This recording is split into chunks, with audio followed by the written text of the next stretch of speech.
Прийшли окупанти до нас в Україну, форма новенька, воєнні машини, та трохи поплавився їх інвентар. Байрактар, Байрактар. Російські танкісти сховались в кущі, щоб лаптем посьорбати довбані щі, та трохи у щах перегрівся навар. Байрактар, Байрактар. Приперли зі сходу до нас барани для восстановлення великої страны. Найкращий пастух баранячих отар. Байрактар, Байрактар. Ті, хто води всяке озброєння різне, потужні ракети, машини залізні, у нас на всі доводи є коментар. Байрактар,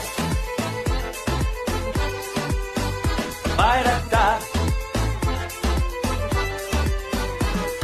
Вони захопити хотіли нас зразу, а ми зачаїли на орків образу з російських бандитів, робить примар. Байрактар, Байрактар. Російська поліція справи заводить, там пихцю рашистів ніяк не знаходить, хто винен, що в нашому полі глухар. Байрактар, Байрактар. Веде пропаганду кремлівський урод, слова пропаганди ковтає народ, тепер нове слово знає цар. Байрактар. Байрактар. Байрактар. Байрактар. Байрактар.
Yes. The Leaf Spring Army sends its regards.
Hello, everyone. I'm the Enforcer, and I'm accompanied by Enforcer Matt. And good evening, folks. It's Enforcer Matt, and welcome back to day 1140 of the War News Stream. It's good to see you all once again, and tonight we have very big news. That Ukraine's captured some Chinese soldiers fighting for Russia on Ukrainian soil today, in a big capture, actually. And North Korea sent soldiers across the DMZ into South Korea, which were fired warning shots at, and there's been massive airstrikes launched on the Yemeni Houthis as of tonight. It's good to see you all once more. And, of course, we're going to be covering the past 48 hours of news from around the world. And I can tell y'all that while I'm still a little sick, I'm largely over it at this point, luckily. So we are going to be getting into the news major league tonight. And we have been able to get news from quite literally every single corner of the world. As we have been able to hear that inside of the area of East Asia, or more so the Western Pacific, it appears that the People's Republic of China is now taking incredibly aggressive actions against the United States after a 104% tariff was imposed on all Chinese goods being imported to the United States of America. This has put the Taiwanese into a very jeopardizing position, as they are now claiming that the People's Republic of China may use a military drill at any given moment to begin a major war with the island of Taiwan. At the exact same time, Kim Jong-un's food gatherers crossed the border today in the DMZ looking for a nice hung ham, and it appears that they got their ham hung as the South Koreans fired warning shots at them and forced them back across the border. We've also been able to get satellite footage of a brand new North Korean destroyer in harbor earlier today. We also have some major news coming out from inside of the United States of America, as it appears that the United States of America is now viewing the People's Republic of China as a direct actor and belligerent in the conflict in Ukraine on the support of the Russian Federation, now stating that that is an open act of an enemy country, and it now appears that they are adding that into their aggressive stance towards the People's Republic of China and the trait that has been implemented with the People's Republic of China for the past several decades. We have also been able to hear that the United States was able to confirm in a shocking discovery today today that the state of Ukraine was able to capture several Chinese nationals with Chinese documentation and passports that were fighting on the behalf of the Russian Federation side of Ukraine.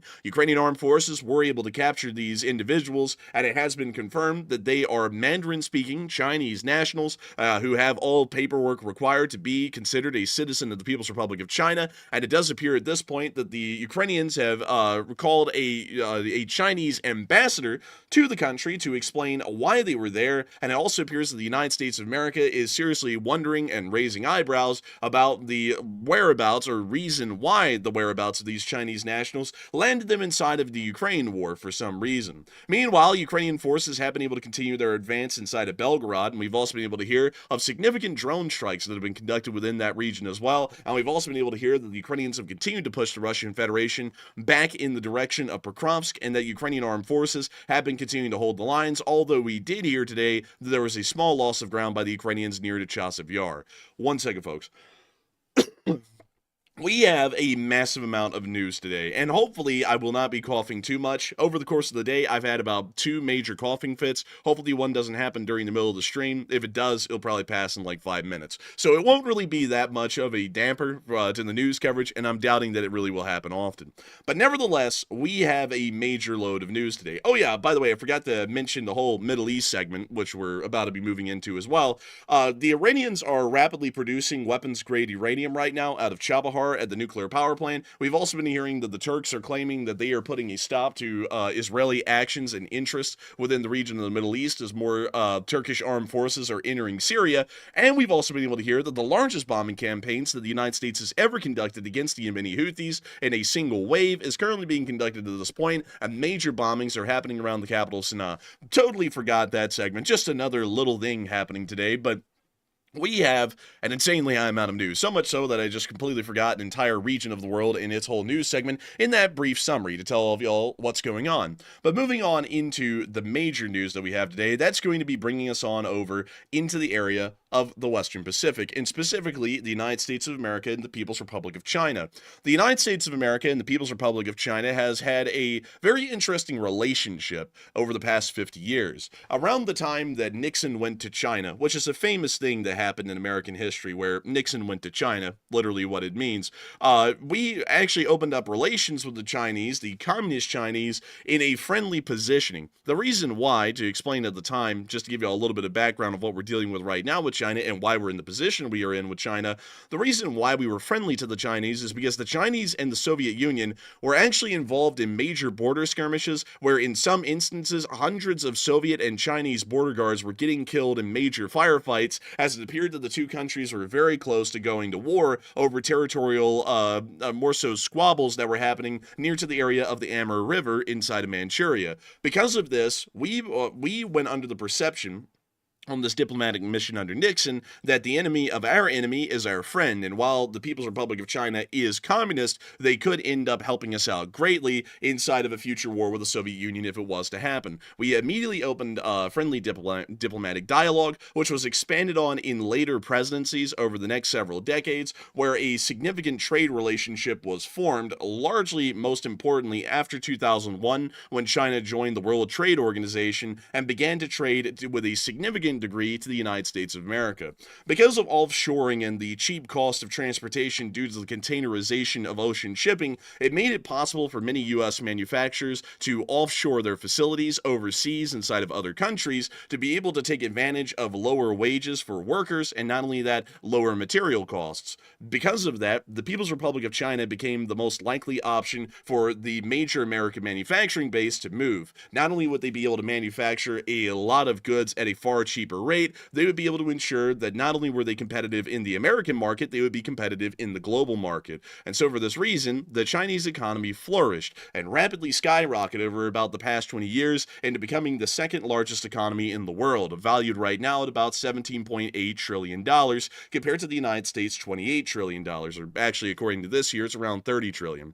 But beyond that, the People's Republic of China, while benefiting greatly from the trade relationship that it had from the United States, decided later on, due to the ushering in of a new leadership under Xi Jinping, who largely is kind of a bit of a wild card, at least in China's historical development in the modern age, has decided to move forward with more so ideological ambitions than those of his predecessors, which looked more towards some sort of economic success or prosperity as their major driving motives. For this reason, Xi Jinping has started to become a lot more hostile and unfriendly to the United States of America, leveraging China's new economic prowess in the world due to their major housing of offshore facilities and manufacturing from largely the United States, to be able to start pushing forward more of their territorial objectives. For example, the South China Sea and the the 9-dash line that Mao Zedong made that claimed pretty much that the People's Republic of China controlled the entirety of the South China Sea. That has largely been pushed forward. And most importantly, a reunification of the island of Taiwan with the mainland of China has been something that Xi Jinping has been looking heavily for since he was able to ascend to power way back in 2014 and 2012.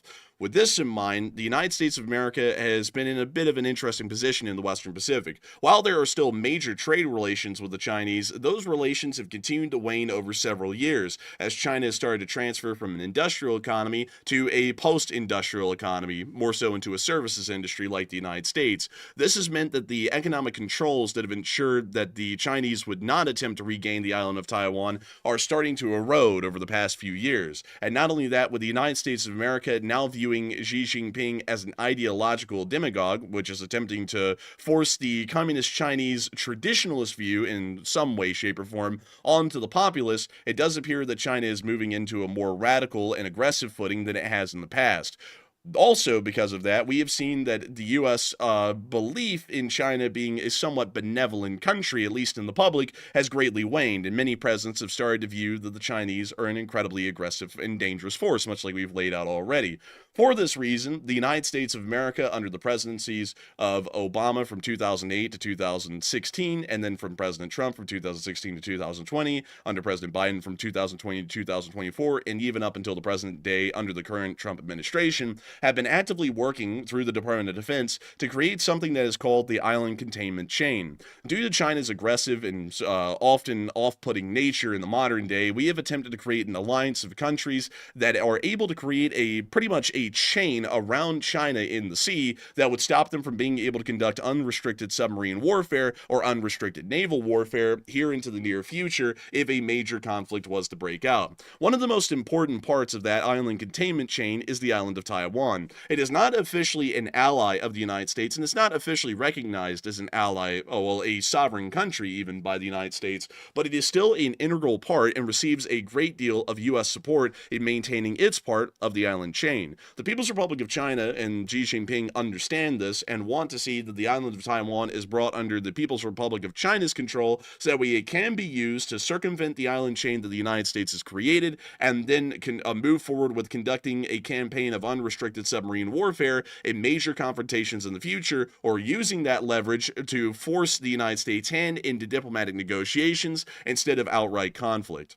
This situation seems to be accelerated greatly at this point because the United States of America has now entered a trade war with the People's Republic of China due to what is claimed to be unfair and predatory global economic practices by the People's Republic of China. For this reason, the United States of America, through the Office of the President of the United States, imposed an additional 50% tariff on top of the already existent 4% tariff some while ago, with the Chinese responding with a reciprocal retaliatory tariff not that long after. The President of the United States of America stated that the Chinese can either drop their tariff and the United States will drop theirs, or if they do not drop their reciprocal tariff, the United States is going to throw another 50% tariff on top of the 54% tariff that we already have. That time window lapsed just 12 hours ago, and the United States of America has now imposed an additional 50% tariff onto the People's Republic of China, raising the total tariff to 104%, meaning that if a Chinese good is being imported into the United States of America right now, and that good costs $1,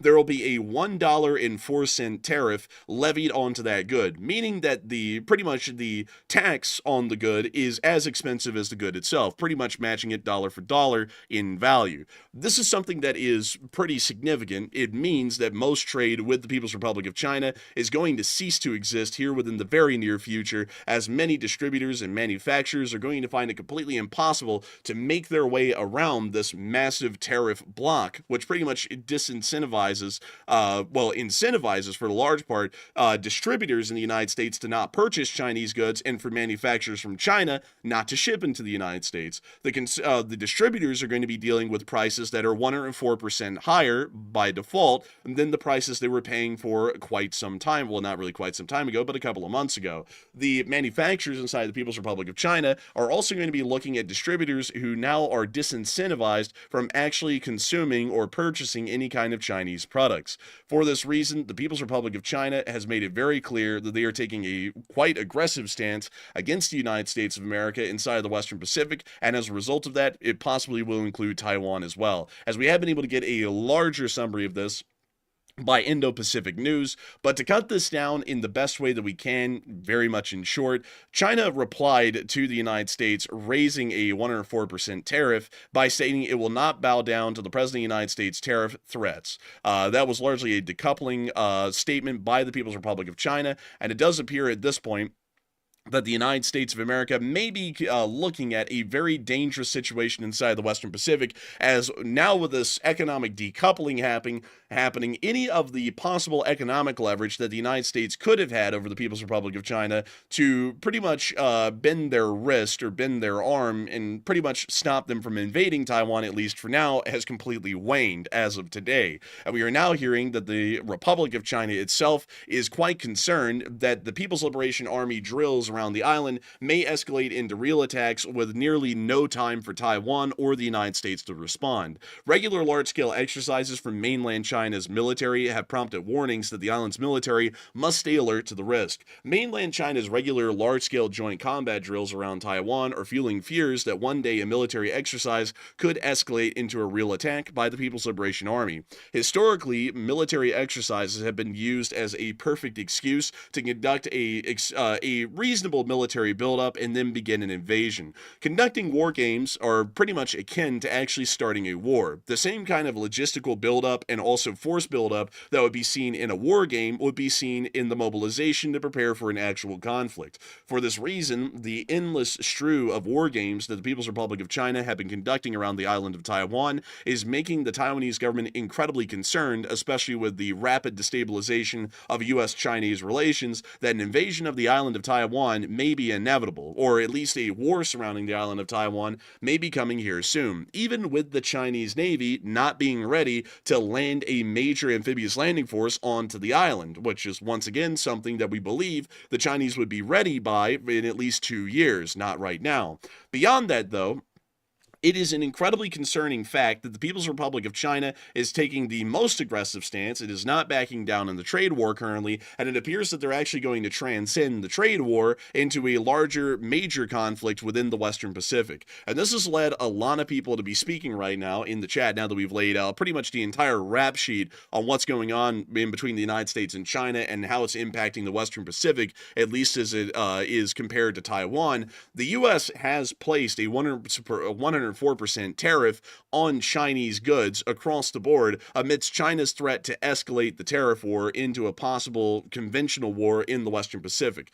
And a lot of people have been putting in their thoughts on this and what it really means for the United States, Taiwan, and the Western Pacific at large. As we have been able to hear that a lot of people are believing that China is going to invade Taiwan very soon as a reprisal against the United States for the tariffs. They're pretty much going to destroy the island containment chain that we've been attempting to create for about the past 15 years. Others are saying that it's about a 50-50 chance right now. Some are saying that China is still years from invasion, and although they would be incensed at this point to conduct an invasion, that invasion is still unlikely due to material and logistical concerns that the Chinese have not been able to overcome yet, and most likely will not be able to overcome until late 2027. Some are unsure and undecided, but it largely seems as though the great majority of people either have some belief or a large belief that the People's Republic of China will invade the island of Taiwan here within the near future. And Matthew, what are people thinking about that, and what are you thinking about that as well? All right, so it looks like 49% of the audience said China will invade Taiwan very soon, while 22% said it's a 50-50 chance right now, and 19% said China is still years away from invasion.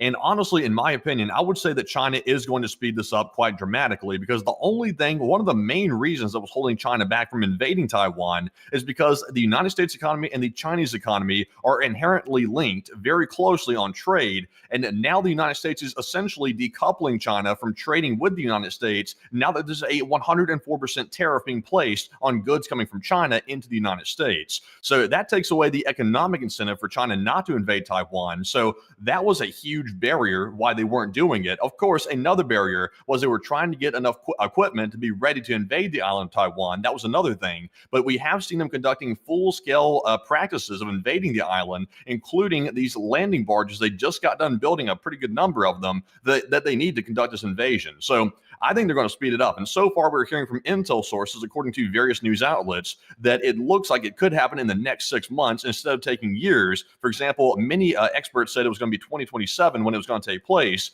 But now, due to this tariff war, which was largely somewhat unexpected to this severity, we knew it was going to happen in some form or another, but this is pretty severe even for what we were expecting.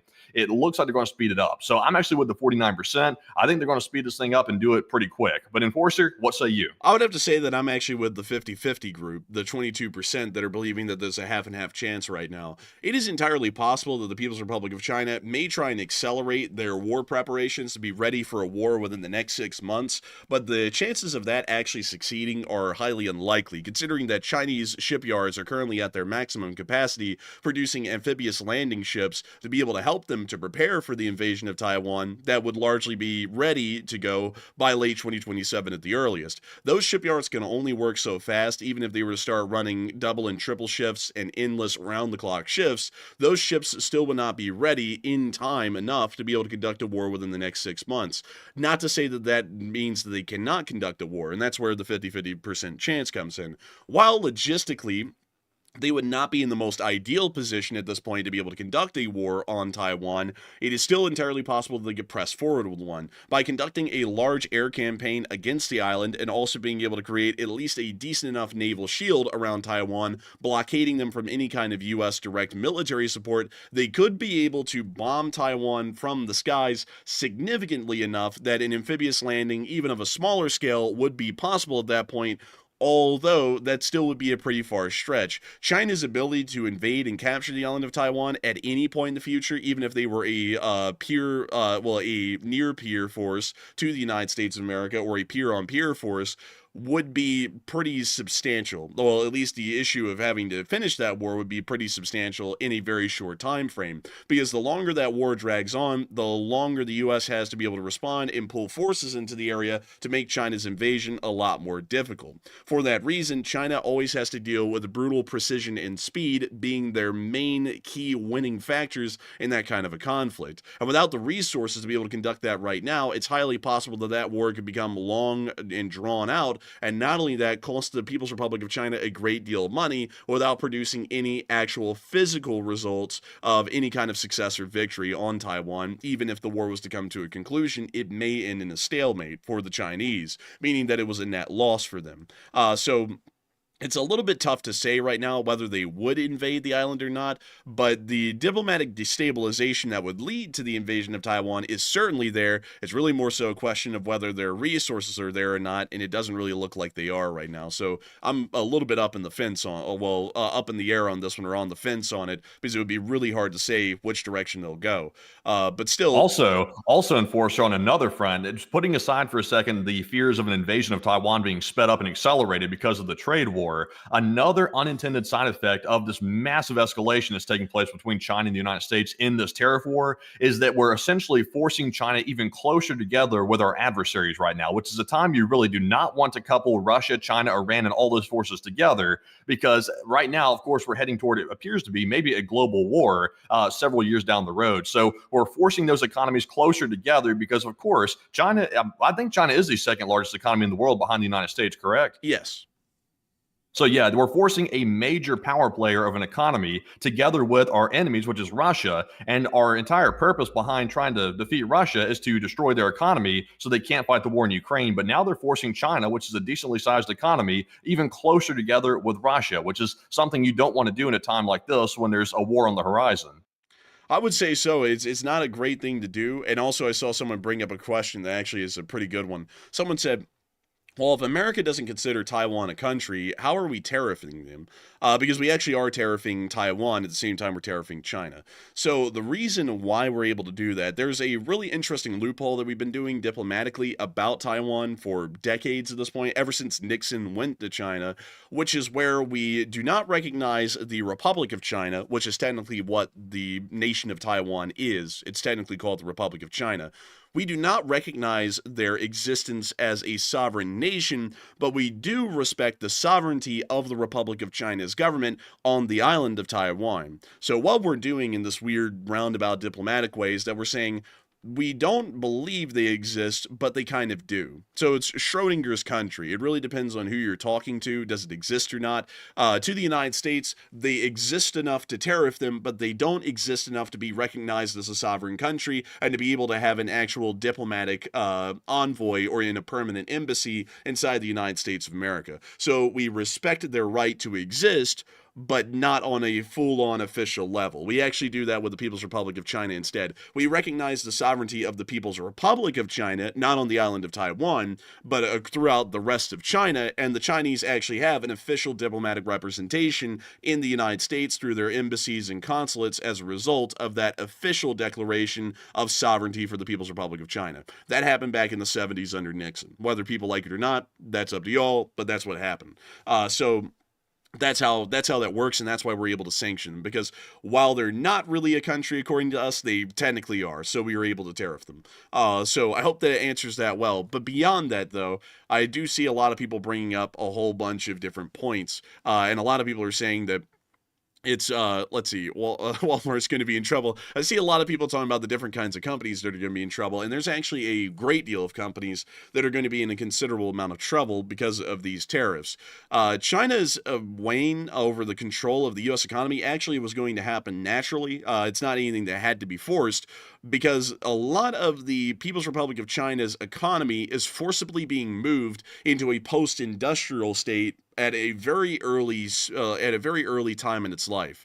Those of y'all who may not know, while China is technically a capitalist country by, I guess you could say, definition, it still is a centrally planned economy to some degree, or I believe it's called, what is it, Matthew? Command and control economy, something along those lines.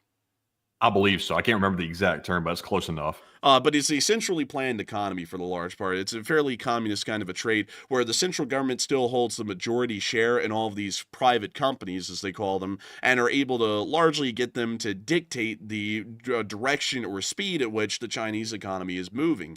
China has actually been doing this well ahead of schedule because of Xi Jinping's aggressive,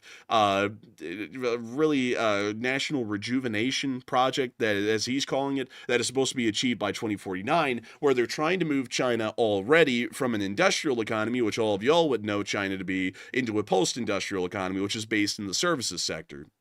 The United States of America is actually looked at as the perfect formula and model for the People's Republic of China to follow as far as what they view as economic prosperity. So if you think America's third world, just remember that the Chinese actually, even according to Xi Jinping, want to turn the country into the United States verbatim by 2049, which is actually insane when you think about that, economic and all.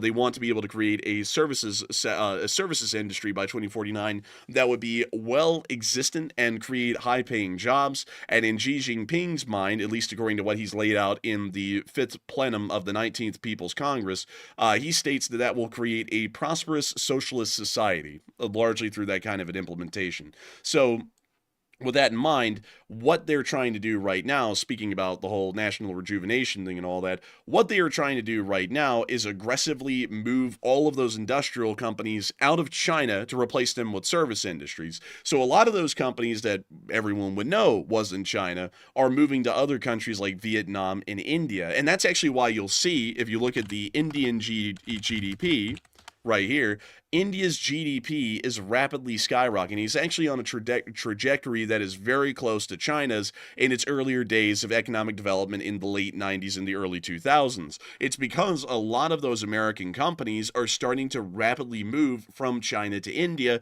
because now India, instead of China, is actually the majorly economic viable sort of a country to base in, because the labor is cheap, the resources are cheap, the economic environmental regulations they have to reach are non-existent, so they're able to move there, and now their products are the most competitive being produced in India, not China. That's also why you'll see, as to further this point, that China's GDP is completely flatlined, because their transition from an industrial to a post-industrial economy was conducted far too quickly from what we understand, and this has started to create a great deal of issues inside of the People's Republic of China. And while it's not directly related, the Evergrande real estate collapse in China is loosely connected to this rapid and unnatural shift that's being forced by the Chinese government from an industrial economy into a post-industrial one. That's why India's GDP is skyrocketing, while at the same time China's GDP has been stagnating for years. So that's I wonder if we're going to see our GDP here in America start flatlining, because, you know, you're talking about they're trying to transition to a service economy way too fast. Well, we're trying to decouple from China way too fast. We're trying to do it overnight, which is something that could cause a shock to our economy, because, of course, you can't just bring back manufacturing overnight to the United States. It doesn't work like that. And that's not a political thing. That's simply material fact. You can't bring back those plants. Like, for example, you have to build them. You have to actually get the plans together to build the plant. There's a lot of work that goes into it. It's potentially years away from building these plants here in the United States. So with a shock to our economy, it could wipe a lot of people out. Like small business, it could wipe out quite tremendously, and that could hurt our GDP, perhaps even. That could happen as well. And there's even more serious issues to consider than that. One that's been underlying that I haven't brought up, but one that nobody's ever considered. Right now, U.S. unemployment is at 4.5%, and a 5% unemployment rate is considered incredibly healthy for most countries. That's usually a perfect unemployment ratio, because out of the entire labor force, only having 5% of them unemployed by all historic standards is considered optimal. It's considered perfect. You can't get better than 5% for the large part. So, with that in mind, the labor force in the United States is non-existent. We don't have hundreds of thousands or millions of workers to start pouring into industrial jobs. Industrial jobs, just to let y'all know, are considered a lower level than post-industrial service industry-based jobs. Service sector jobs, or post-industrial jobs like we have in the United States, are considered a rung above the industrial level jobs. It's an evolution of the economy into another level. And for this reason, if we were to bring back industrial jobs in America, that means that we would have to find some way to start poaching service industry jobs or post-industrial jobs, and then bring those workers back into an industrial workplace. That's something that is going to be producing less paying jobs, and it's going to be generally hurting the American economy farther, because we're not going to be the leading post-industrial economy anymore. We're actually going to be taking a step backwards and moving back into being an industrial economy. It sounds good on paper. And honestly, though, we wouldn't even really step back into an industrial economy. I guess in a sense you could call it that. But in reality, though, if the cost of goods goes up tremendously because these manufacturing plants that were doing really cheap labor in China, whether or not you agree with that or not, it's another story. But that's what they were doing. These companies in America went to China for cheaper labor. So if they come back here and all of a sudden have increased labor costs that are through the roof and they can't make a profit like they were doing before, they're simply going to automate those jobs. They're not going to have like physical human workers in those positions anymore. Why would they? If it's cheaper to automate it, these companies, which are motivated by profit, are naturally going to put machines in the place of humans. That's what's going to happen. So you're essentially not going to create any jobs. You're going to jack up the cost of the goods where people can't afford it, and the company's profit margin has shrunk. So it's kind of like a lose on three different perspectives all at once.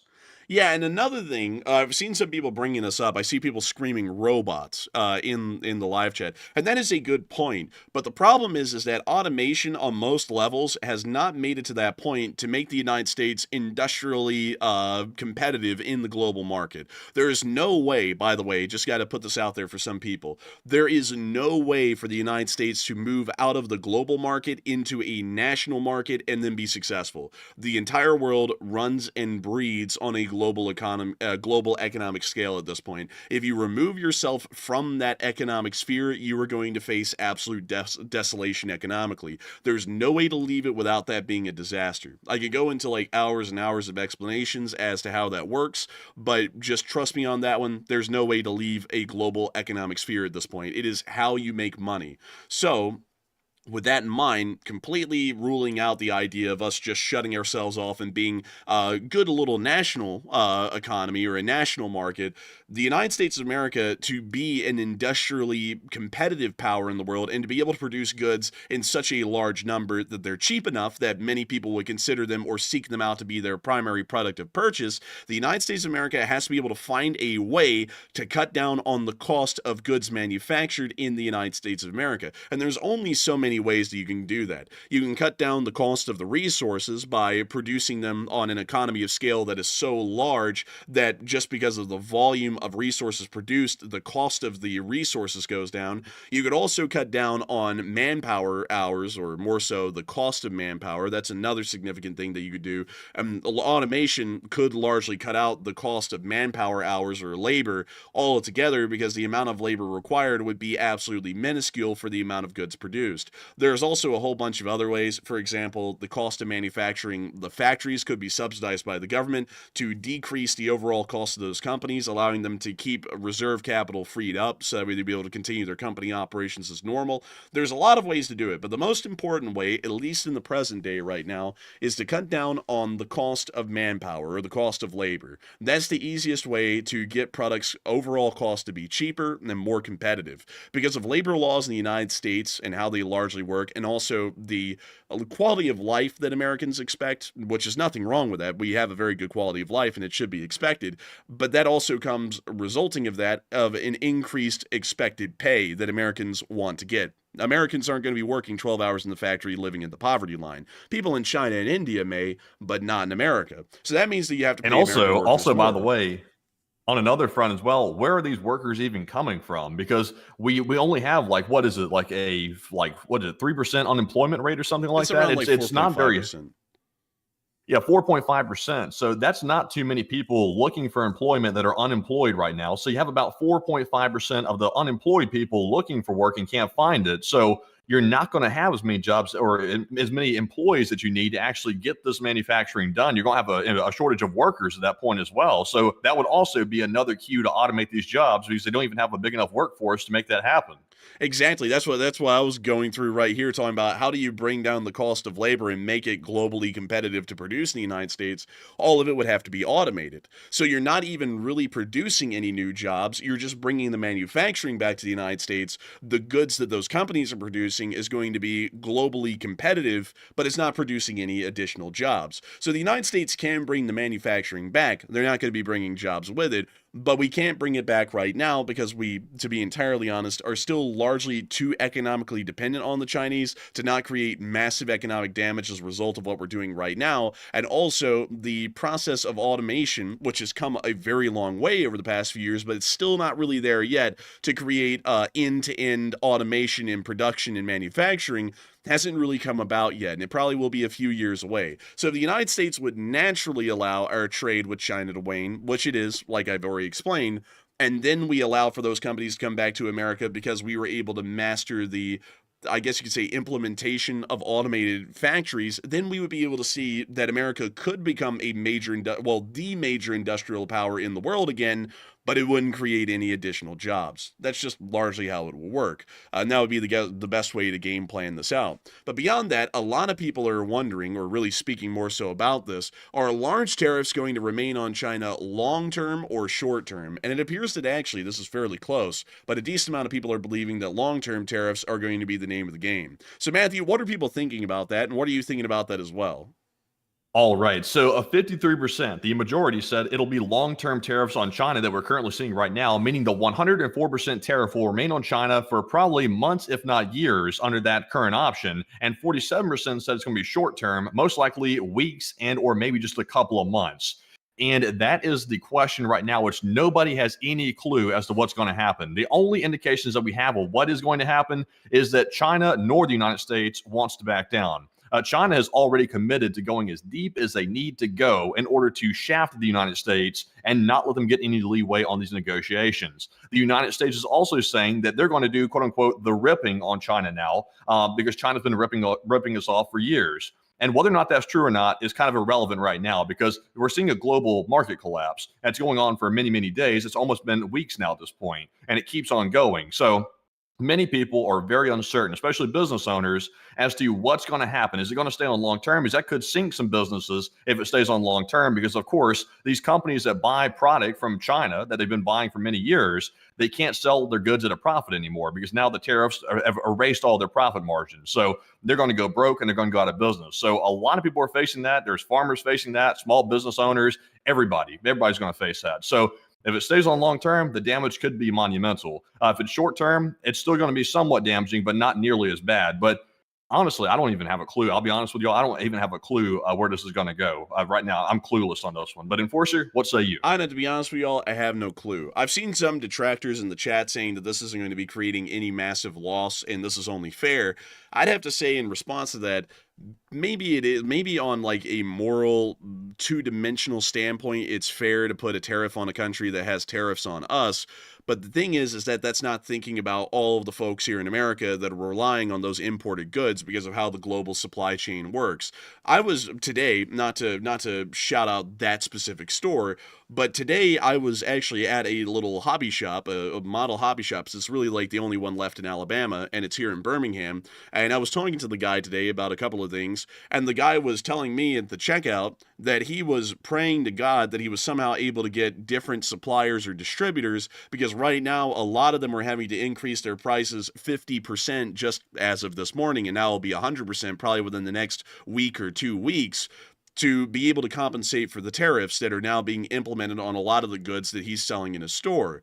So for that reason, he's not able to buy a lot of those goods anymore, and if he is, he's having to jack up the prices, meaning that less customers are going to be buying from his store, and then he's going to be going out of business. I heard that from a guy that I was talking to this morning. That's not made up. That's an actual thing that's happening for one guy in that one small business. And this guy is having to be told that for us to be fair to China on their tariffs, we're going to be unfair to him and run him out of business.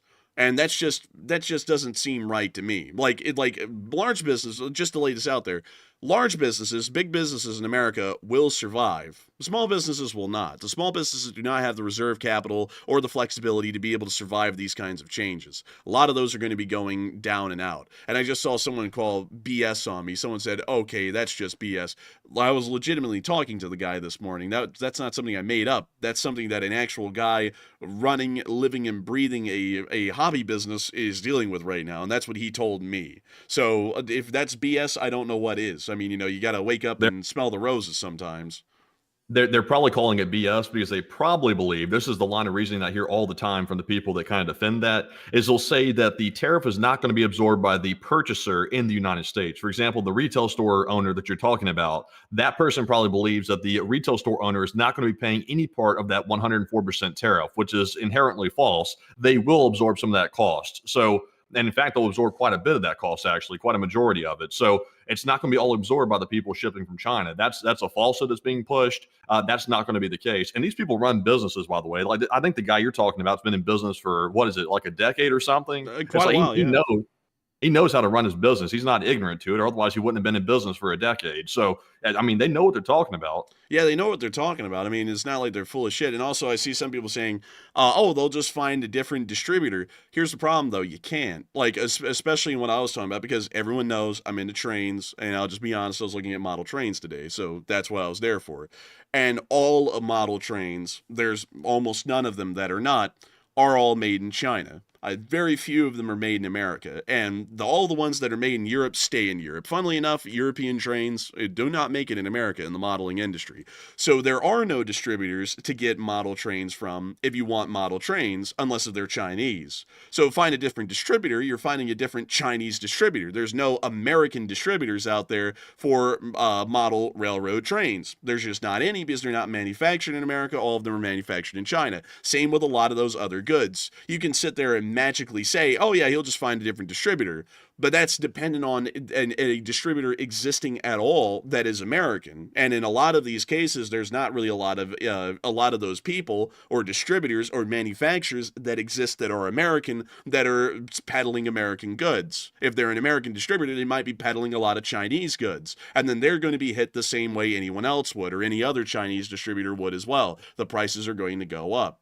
But that's only on a small scale there. There's a lot of different sorts of aspects and scales we're looking at, even with different countries, like, for example, Mexico, which produces an exorbitantly high amount of auto parts that are used in the manufacture of American cars, meaning that a lot of American cars that are supposedly American made, their prices are going to be going up as well. Because for those companies to be able to keep those assembly lines running on those precision schedules that they keep those assembly lines working at, they have to keep a constant stream of Mexican-made auto parts moving into America to be used at those factories to produce those cars right on time, just in time.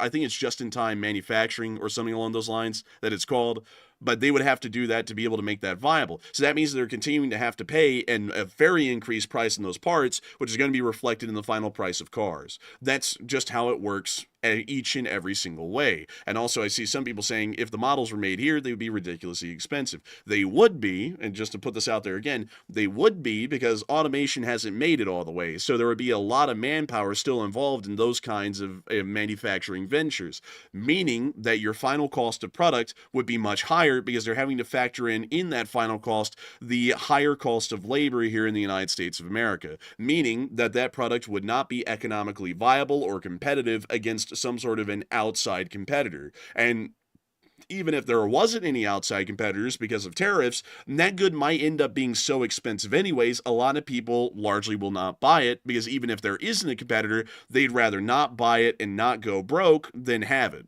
That's largely how it will work. So I hope that kind of explains that well. If you believe in what we're saying, you do. It's really kind of like just like not like talking down to anyone who doesn't believe it, but it's really common sense with how all of this works. But if you do believe in it, then beans, cool beans, I suppose. Black Well, Cats. also by the way, Enforcer, real quick, because I've seen some people making a different point. I want to say this on my behalf.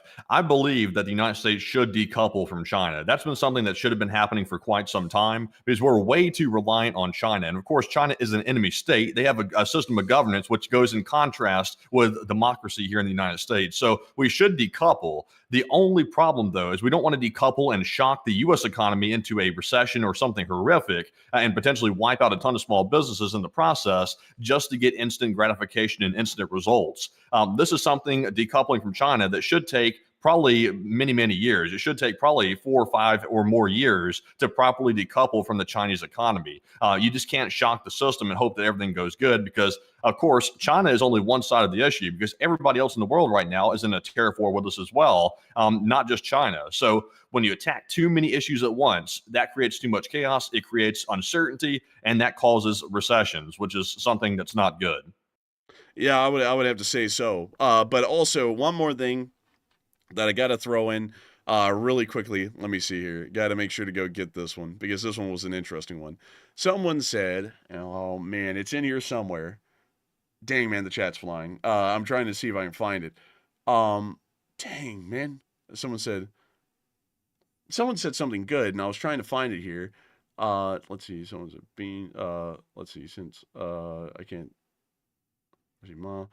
Let's see. Dang, man, I can't find it. It was a really good point that someone made. Darn. It was actually against us, and then I was going to bring it up and mention it. But it is what it is, folks. I'm just trying to explain it how it works. Like, if you don't believe it, you don't believe it. Like, honestly, just be honest. If you don't believe it, you're largely living in denial. You'll find out in time. Like, as I always say, if the ship sinks, I'm not going to be that happy because I'm on it with you. But y'all are going to find out in time this thing isn't going to turn out too good. And another thing that people are not getting, this isn't as instant as swiping on TikTok or on Instagram and doom scrolling your memes. Factories don't get popped up like that, and labor forces aren't found that easily. It takes years to get a factory off of the ground. It takes a lot of time. this is the tariffs got put on now. So for the next several years, companies are going to be scrambling to even try and get manufacturing off of the ground in America, meaning that for years, the United States is not going to have hardly any consumer goods because most of our consumer goods were made overseas, not just in China, but elsewhere. The United States has to decouple from the Chinese because they are an aggressive threat to the United States. But at the same time, if we want to be an industrial powerhouse, it has to be done in a way that makes economic sense, that won't be screwing over Americans in the process in the hundreds of thousands, and actually will lead to the United States being able to realize its goals. I'm not saying, just to make this clear, because some people are starting to try and spin it this way, I'm not saying America's cooked, and I'm not saying America's weak. America's the greatest and best country on earth. But at the same time, that doesn't mean that everything we do is going to work. Sometimes a stupid plan is a stupid plan. And I'll be honest with y'all, I like the idea that the President of the United States has that American manufacturing should become the #1 powerhouse in the world. But the way I believe it should be done, in a way that makes sense, is that we gradually decouple ourselves from China, which we've already been doing for years, and at the same time, the U.S. government puts a load of investment in automation of factories to completely remove manpower costs from the equation, because if we remove manpower costs from the equation of manufacturing, we become more competitive even than India in manufacturing, and that means that everyone will want to come back to America because it's economically competitive to do so on the global scale. And we're not trying to do something that makes no sense, because what we're doing right now, it just doesn't end up producing anything beneficial for America, and we end up producing goods that are so expensive, they're not even competitive in the American market, much less in the international market. That largely would be my take on that. So anyways, with that, I hope we explained the whole economic side of things somewhat well, but it is time for us to move on into some other news, because we still have loads of news to cover, and there's just plenty of it. We were able to hear that in an additional statement today, the United States has now stated that the Chinese support Russia. According to the U.S. State Department, China is one of Russia's biggest supporters in the war, and their cooperation destabilizes the world. So now, not only are we viewing the Chinese as bad guys, it now appears that we're viewing the Russians as bad guys. So much for ending the war in Ukraine in a day. It seems that war will be going on because no middle ground was to be found with the Russian Federation at all. So pretty neat to see that. I'm not going to lie, that's actually a very good statement by the Department of State, and I hope that we continue on with the concept that China and Russia are largely working in a greater conspiracy against the United States of America and Western interest at large, because they are. But one thing that I do want to say here really quickly, another thing that I want to say, is that we've had a good amount of questions, and we have hammered out largely, well, actually, we're going to get through the rest of the American news segment, at least right now, because there's only one piece left, and then we pretty much move on into Europe as a whole, and the Middle East. But we were able to hear that Mexico is denying the United States the ability to conduct military action on their soil, stating that it would not resolve anything. So it appears that the Federal Republic of Mexico is now not permitting the United States to conduct military action against the cartels inside of Mexican sovereign soil. The Mexican government does have a right to deny the United States military access to their nation, but it is a question where the United States considers the cartel activities near to the border serious enough to violate Mexican sovereignty to start dealing with the Mexican cartels, now that authority to use military force inside of Mexico has been rescinded by the federal government of Mexico. But moving on from that, and on into Washington, D.C. to drop the bombshell of the day here in a minute. We are actually about to be moving on. It's probably one of the most shocking parts in the news today on something that happened in Ukraine. That's going to be moving us into the Ukraine war segment, and then after that we'll be getting into the Middle East segment. But before we get into all of that, I want to make sure that we get a couple of questions from the Super Chats here before we move on. So, Matthew, what do we got? All right, so let's jump into our first super chat. This one goes to Frank the Tank USN, who put in the largest super chat of the night, a very generous $100 donation. And thank you very much, Frank the Tank, for throwing in that massive support and helping to keep the channel running during these trying times. And Frank says, be a force for good, and don't lean left and don't lean right, rather lean forward, and let's progress Republic strategies.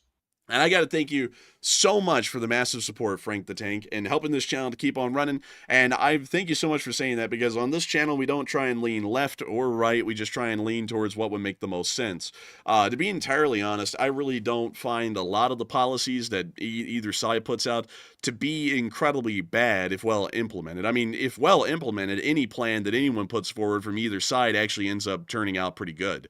But the problem is that good implementation is usually the thing that's the most hard to find in any administration of the government currently. I'd say that good planning or good execution of a plan for an idea has not really happened a lot over the past 12 years. That would be my honest opinion. I haven't really seen it a lot, and it's been sorely missed. But one thing that I was trying to make the point here with folks that people are missing for the trees here is that I was trying to say with the U.S.-Chinese situation we're seeing right now, it's not a bad plan, but the problem is that the way the plan's being executed and the way the plan's being implemented is ass backwards. It's going to end up shooting us in the foot instead of actually succeeding. We can succeed on the president's idea. We could really succeed in either direction. We could continue to succeed in having offshore manufacturing in other countries, or we could succeed in having the manufacturing back home. It's really just a way about implementing it in a way that actually would work and be successful on a large scale. And that's what I was largely trying to point out, is that the president's current plan, I don't really see a way that it could turn out well. The way I explained it by researching automation and giving this a couple of years to simmer, maybe 3 years, by that point the U.S. would be ready, then we would see that there would be a significant success without bumping hundreds of thousands of people out of their jobs or out of their small businesses because they went broke. That would probably be the best way to do it. That would be the most successful, and you would be able to make that work. You can also make it work with continued offshoring. If you just move all of America's offshore manufacturing out of China and into India and Vietnam and other Southeast Asian countries, then that's totally fine too. You can make that work quite easily, and economic success is guaranteed either way, and the continued prosperity of the American public is assured under any model or any kind of an aspect, whether it be the, just to be completely frank with you all here, the Republican aspect of manufacturing entirely inside of America's borders, or more so a Democrat mindset of continuing to be heavily based in offshoring and really a global economic or logistical structure. Either one of them can work if well implemented. It's just that this is not being well implemented. And, of course, in our analysis, we try and be as neutral as possible. So if we think something's not going well, it's just not going well. People always want to try and read the tea leaves or something and say that we're left-leaning or right-leaning because we'll say something is a good idea or not. But I do thank you so much for the support and helping this channel to keep on running, because if it wasn't for folks like you, we wouldn't be able to make this channel possible and keep it running. We're always for the great Republic of the United States of America, and I do thank you so much for the support and continuing to be not only a patriot of the United States of America, but a proud member of the Lee Spring Army. And so a huge thanks to you so much once again, and we are on to the next one. All right, and our next super chat is going to go to Josh Rubin, who throws in a $50 donation. And thank you, Josh, very much as well for that support and helping to keep the channel running. We do appreciate that. And Josh said, do you believe the infighting at the top of China between Xi and the PLA generals for power is a driving factor for a faster Taiwan invasion timeline? It certainly could be, so that way they were able to use a wartime situation to pretty much roll out emergency powers and to begin to deal with the centers a lot faster. That is certainly something that could be propelling them to try and begin the war quicker. But with how this momentous shift is working in the PLA right now, with their really traditionalist Maoist views versus Xi Jinping's more Xi Jinpingist sort of ideology, it would probably take years for that to coalesce, meaning that by the time they would try and invade at the earliest window in late 2027, they still would be able to declare those emergency powers that Xi Jinping would have to be able to deal with the dissenters, or really the insurrectionists in the PLA. That is something that could even be done by 2027. But with the rapidly destabilizing diplomatic situation that's being seen in between the United States and China, and the economic situation that's resulting of that, that may be scaring the Chinese government, really Xi Jinping, into believing that that could start to propel the insurrectionists even farther forward to go back to more so the ways of former Chinese premiers in the early 2000s that were much more successful at playing in the global game than Xi Jinping would be. So that could be propelling him to try and invade Taiwan a little bit quicker. I'm not saying that would be entirely the motivation. I have a feeling the motivation would more so be their complete detachment from the United States economically, which means that they can be a free agent at this point and really do what they want without consequence, as far as they're concerned. But that may be playing a bit of a small factor in the background. But I do thank you so much for the support and helping this channel to keep on running, because if it wasn't for folks like you, we wouldn't be able to make this channel possible, and we wouldn't be able to keep this thing running. And so with that, Thank you so much once again for the support. I hope that does address that incredibly well. And with that, we are on to the last question of the segment, and then we're getting on into the rest of the news. And the last one is going to go to Old Warrior, who's yet another channel legend. Well, I have a massive voice crack, by the way, but thank you very much, Old Warrior, for that $50 support, and we do appreciate that very much. And he said, part of China's weakness now is that they drove foreign investment away, and Russia has a shortage of people in part because they scare away migrants, and the U.S. is doing both. And our birth rate, absent immigrants, cannot keep up. Let's see here. I want to make sure I get to that one because I need to read that. That was a pretty lengthy one, Old Warrior. Let's see. It's now that they've drove foreign investment. Russia has a shortage of people. They scare away migrants. US is doing both. He's basically saying we got a huge manpower shortage because of a lack of immigrants and things like that. Fertility in the United States actually is a bit of a pressing issue. It's one that the U.S. government has been looking at a bit. It's not as pressing as the fertility issue in Japan, where the Japanese population is beginning to decline. Honestly, though, the thing is that in most second and first world countries, the population is pretty much consistently starting to flatline or decline in most countries. So while the United States is dealing with the issue, we're not really alone, because looking at Japan, their population has dropped almost 4 million from their peak. And South Korea has already started to stabilize, and not only that, they're starting to begin a gradual decline, along with the Russian Federation, along with the People's Republic of China. I think the only country right now that is not dealing with a decline is India, but that's because there's newfound economic prosperity, and because it's so cheap to have kids, people have no problem having kids. In China, it's a bit of a different story, also because of the one-child policy. That was a huge factor in them getting curbed population-wise. But beyond that, it is a bit of an issue as far as manpower is concerned. But then the additional issue is that even with the abundance of manpower that the United States would have, creating industrial jobs in America, or creating a large industrial working force, is actually moving the economy backwards to lower paying jobs. They were well paying jobs, mind you. Want to put that out there. They were well paying jobs, but qualitatively compared to modern jobs, they weren't as well paying. So with all that put together, then you run into that issue. Even if you had a larger population in America, a lot of those people still aren't going to want to be factory workers, because the pay's not going to be that good, and to them, there's going to be a better job out there somewhere. So that still would end up becoming a major issue, even if we weren't running into a population shortage or really a labor shortage as a result of that, much like every other country is right now. But once again, we do not have to worry about that if the United States government would just heavily invest and focus on automation of manufacturing jobs. If they did that, the U.S. could be wildly competitive globally at that point as a major manufacturer. We could overtake China as the number one industrial manufacturer in the world if we were able to automate manufacturing, because all of the costs of labor, which are some of the heaviest determining costs right now and being globally competitive, would be completely deleted from the equation permanently, meaning that we could produce goods at a economy of scale so grand at that point, no one could compete. American goods would be the cheapest in the world by that point. But still, I thank you so much for the support and helping this channel to keep on running, Old Warrior, because that's a really interesting point. And I would hope to see that one day the United States is able to excel and succeed in that kind of a metric again. I think that would be quite interesting to see. But once again, it has to be done right. Just to once again cut that off as quick as I can, because we've been beating that beating that dead horse all night long, or beating that bush. Either way. But beyond that, moving on from that, thank you so much for the support, Old Warrior, and helping this channel to keep on running. And also, a big shout out to everyone who's been supporting the channel tonight. We've been seeing all of y'all, and we thank y'all greatly. We will be addressing every single super chat before the stream's out. It's just that we have to get to the rest of the news right now. But once the news is done, we will be getting to everyone's super chats at the end of the stream in the second question segment. So with that, we are now moving on into the bombshell.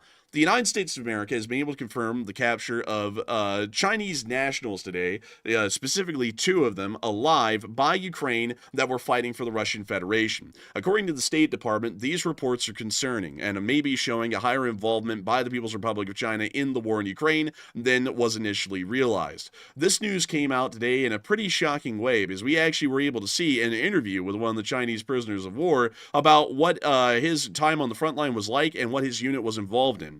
Here is his interview. It appears that he is explaining the complexities of combat on the front lines. Man, I'll tell you what. We can see him now praying, throwing a grenade. He is now grabbing the hot dog and flinging it around. We now hear that someone got wounded. The weird thing is, even though this is quite dramatic, I actually understand exactly what he's saying. I'm not going to lie, man. This guy is very descriptive. I do not speak Mandarin, but this guy, he speaks to me in some way. And then some guy leaned over and was wounded. And then someone got strung up, apparently. Like at the end, I don't know. But anyways, moving on from that, let me make sure to get y'all to the Twitter one while my voice cracks. Let me get y'all to the Twitter post that we had on it, because we actually were able to see his papers in our Twitter post that we put out today on this. So let me go get that real quick. So here he is. This is his Chinese issued ID. And I just want to make sure that we read the English up top. This does match. This is an official Ministry of Foreign Affairs paperwork that is issued to Chinese citizenry. It does actually have English print on it. But the Mandarin up top, which is right here on the top page, in English states, the Ministry of Foreign Affairs of the People's Republic of China requests all civil and military authorities of foreign countries to allow the bearer of this passport to pass freely and afford assistance in case of need. And we can also see all of his additional identifying information down here. This guy appears to have been born in 1994. He also appears to have had this passport issued to him in 2018, and this passport also expired in 10 years in 2028. It appears that his birthplace was Heilongjiang. We can actually pull that up really quickly. Let's see. Heilongjiang. So let's see where he's from. He is actually from northern Manchuria near to the Amur River, actually right along the Russian border somewhere, most likely. But if we were to take a good guess, and let's see if it states his city. It doesn't state his city, interestingly enough, at least that I can see. But beyond that, he's probably from a major city such as Harbin, Daqing, or Daching, let's see, I believe this is, damn, that's a hard one to pronounce. It's like, Qichahar, I believe, is how that's pronounced. I'm probably very wrong on that. I'm not good at pronouncing Mandarin too much. But he's probably from one of the major cities within this area of Heilongjiang in northern Manchuria. Nevertheless, it's interesting to see Chinese nationals fighting for the Russian Federation, but there are a lot of factors to be put into this. While they were captured, and while they're clearly Chinese, they might not be working on the behalf of the Chinese government. I want to remind everyone of something else. While I started going through a coughing fit. Hang on, folks. I want to remind someone of something else that exists on our side, which is the Ukrainian Foreign Legion. The Ukrainian Foreign Legion is made up of nationals of all countries around the world. There are members of the Foreign Legion from the United States of America, the United Kingdom, France, Germany, Poland, Brazil, South Korea, Japan, you name it, they're there. They're a part of the Foreign Legion. That does not mean that that is an official fighting unit of each and every one of those countries, and that does not mean that the U.S. Army is fighting on the side of Ukraine, but that does mean that U.S. nationals have taken it upon themselves to fight on the behalf of the state of Ukraine. That could be a similar situation that we're seeing with the Chinese. Of course, we don't know, but there is a decent amount of probability that they could either be those operators of the People's Republic of China officially on a governmental capacity, or they may just be mercenaries from China. We've heard of them before. It's not like, to be entirely honest with y'all, we've seen Chinese mercenaries on this channel before. We've shown them to y'all before. It's not entirely shocking to hear that they exist. It's shocking to hear that 2 were captured. They've never been captured before, but still, it may not be anything significant. It may be a nothing burger. Beyond that, Ukraine did summon a Chinese ambassador to Ukraine today to explain the presence of these Chinese nationals fighting for the Russian side, but it is still a very interesting situation, and it appears that it may become a major diplomatic spat in the future in between the United States and China, and Ukraine and China as well. We've also been able to hear that the air defense report over Ukraine was pretty interesting last night. 46 drones and an Iskander were launched. Out of those drones, about 14 of them made it to their target, and the Iskander also hit their target as well. The interception rates weren't as high as normal. They were around 75 or 70% or so, but nevertheless, the Ukrainians did do a decent job in air defense last night. Meanwhile, moving on from that and into the actual Ukrainian front lines themselves, we have been able to hear a lot of news from there. But before we get into that big news, I do want to make sure that we talk about those Chinese mercenaries, if we want to call them that, a little bit extra.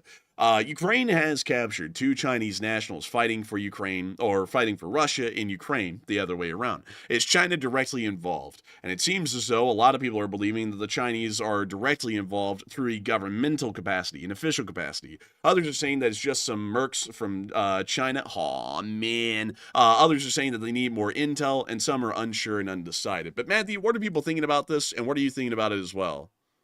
All right. So 52% said yes, it is the Chinese government, while 25% said no, it's just some Chinese mercenaries, and 17% said we need some more intel first.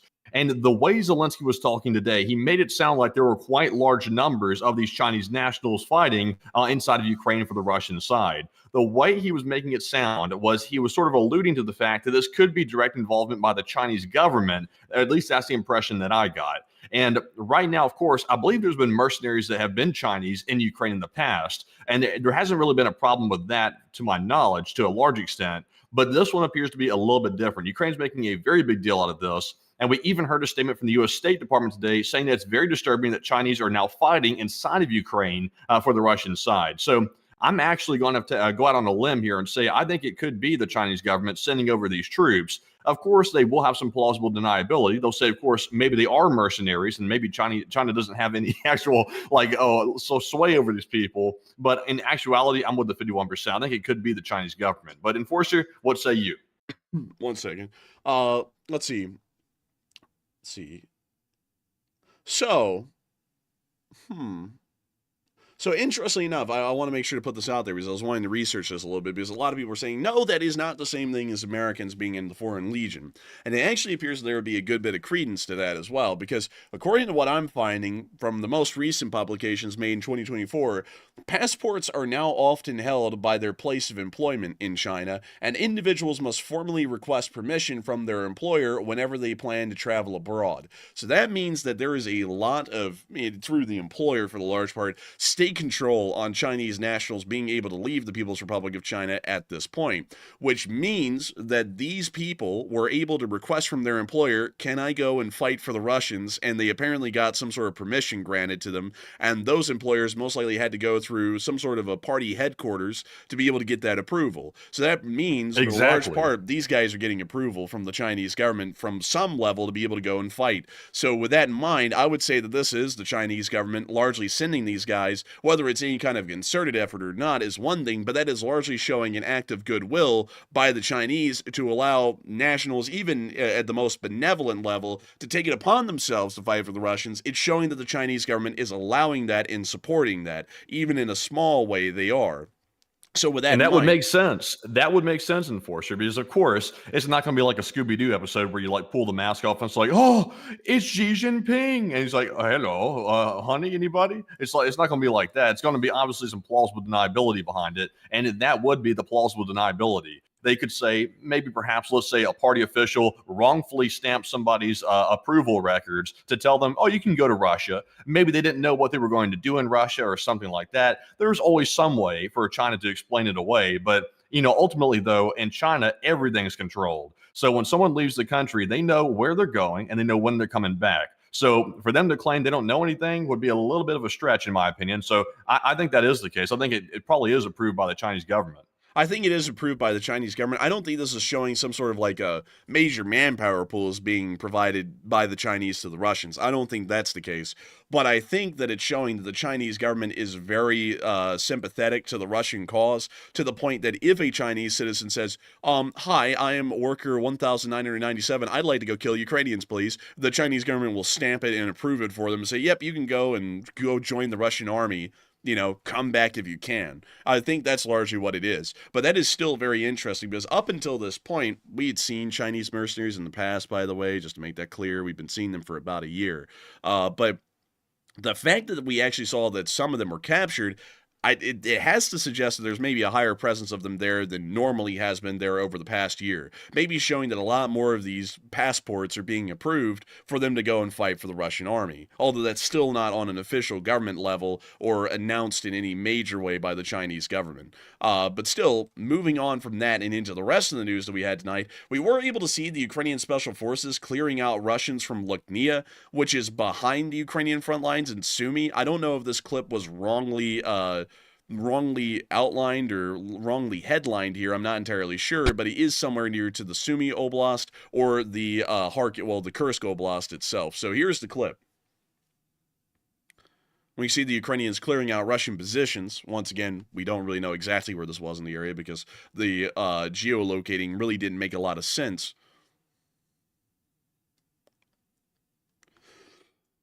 And we see the Russians here surrendering, it appears.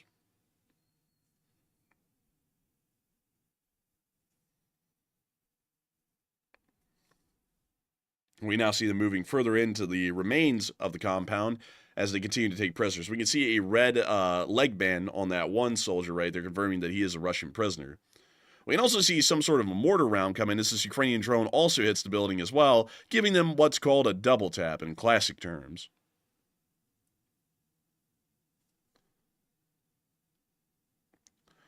What's he doing? He's just looking around. He's making sure that those guys are having good naps. Moving on from that, we also got to see that some storage facilities were hit, according to the General Staff of the Armed Forces of Ukraine, near to the area of Ozerki, which is located in the Kursk region. As a result of the strike on April 7th, hangars, several military buildings, and technical equipment was destroyed. More than 30 occupiers were eliminated, although that's in the Kursk region, so I don't know if they're really occupiers at that point, because it's like they're on their own home turf, including drone crews and repair personnel. The destruction of this facility significantly reduced Russia's ability to conduct combat operations against Ukrainian Defense Force units in Sumy Oblast and along the Kursk axis. So it does appear that the Ukrainians classified that as a success. Moving on from that, though, and further on down towards Belgorod, we also got to see that a Russian radar was hit in this area by the Requiem unit. This is that Russo Riz unit right here, risen up the Russians one at a time. Damn, girl, you got a fat ass the way I give it that double tap. Whoa. That was supposed to be, you know, whoa, it must be from Iraq, the way they bagged that ass. yeah. Gotta have the ribs. That one. Whoa. We're not going to say that one. In the library of all places. Man, in the Cambridge Public Library, man, like crazy, honestly. Man, imagine walking into a library and seeing a future president read that aloud. That would be crazy, man. Oh boy, what are they reading? I don't know what they're reading, but it's something spicy. Dude, you just hear the guy like you're like in a coma after he says that, like from a car crash or something. You wake up in a few years' time after that, and you hear on the television, as president of the United States, and you're like, wait a minute, that's that I gotta have ribs guy, like, and that, like, oh man.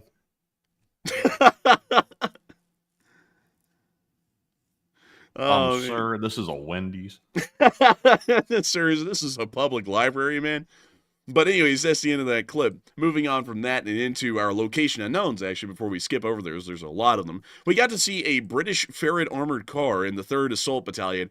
I've never seen one of these in Ukraine. They're ancient. There it is. I've never seen one of these in service, like outside of Britain, for like 50 years. Like these things were like retired back at the end of the Cold War. Don't even know how it got there or why it's there, but look at it. Look at the thing. That's actually pretty neat that they have one.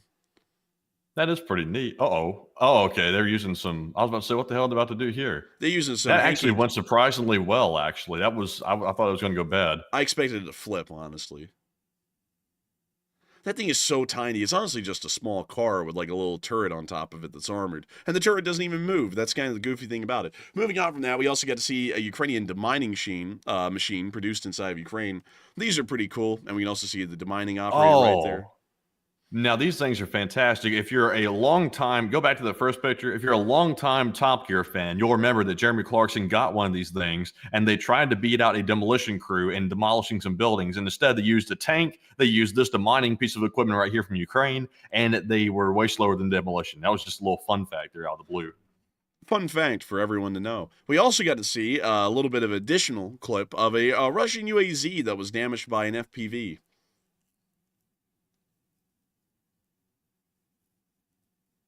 Yeah, that looks like crap. Yeah, it looks like it got hit.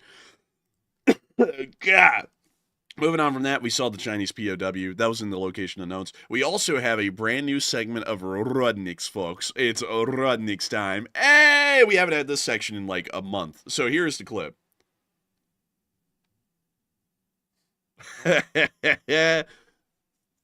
What in the hell? What the hell? Dude. Honestly, it's got like the front end of like a furnace on it.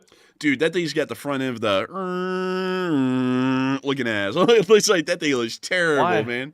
Why does it look like, okay, let's sit here and stare at it for a second. If anybody's seen the movie Cars, like the children's cartoon, why does it look like Mater from the front? Yeah, it does. Yeah. Yeah. Looks just like it.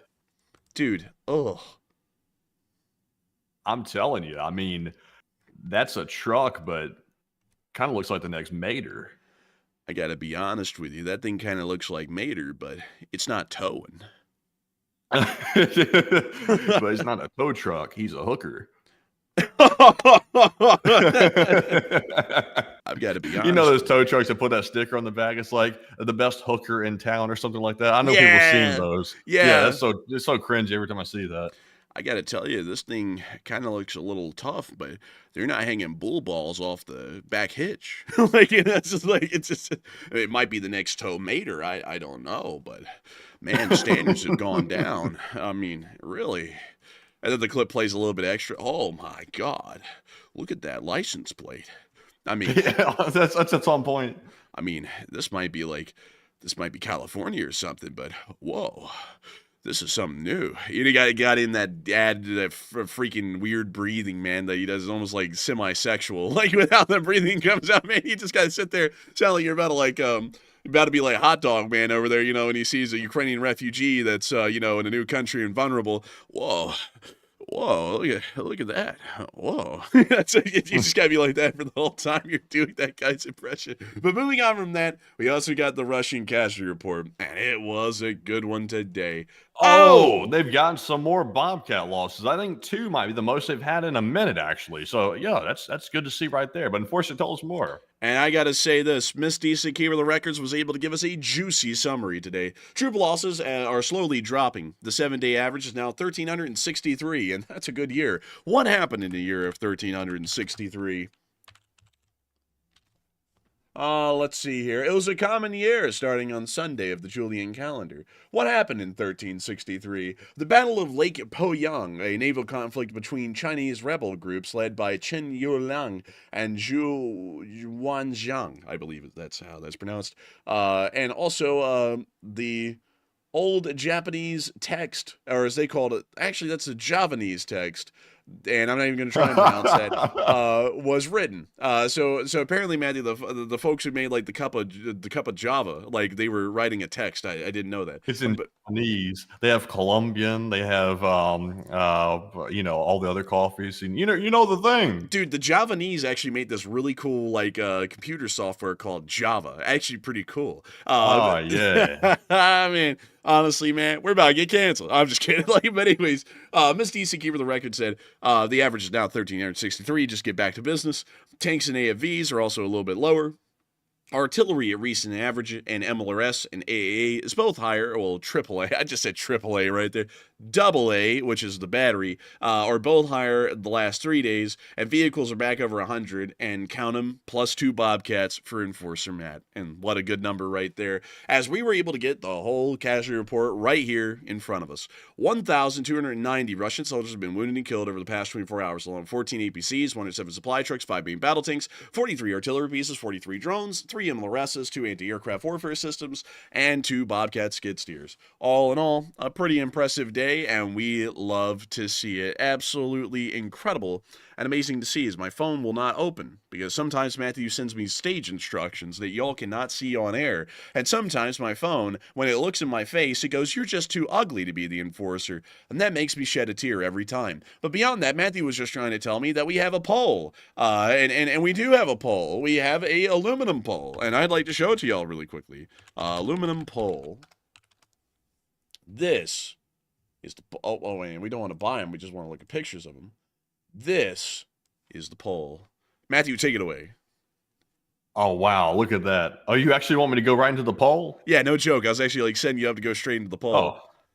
Oh, okay. Giggity. Well, the poll says if China is proven to be involved in the Ukraine war, what will the U.S. response look like in response to that? So 45% said the U.S. will do nothing; it'll stay out, while 28% said Pete Hegseth's going to threaten China again. 15% said the U.S. will get militarily involved, and 13% were unsure.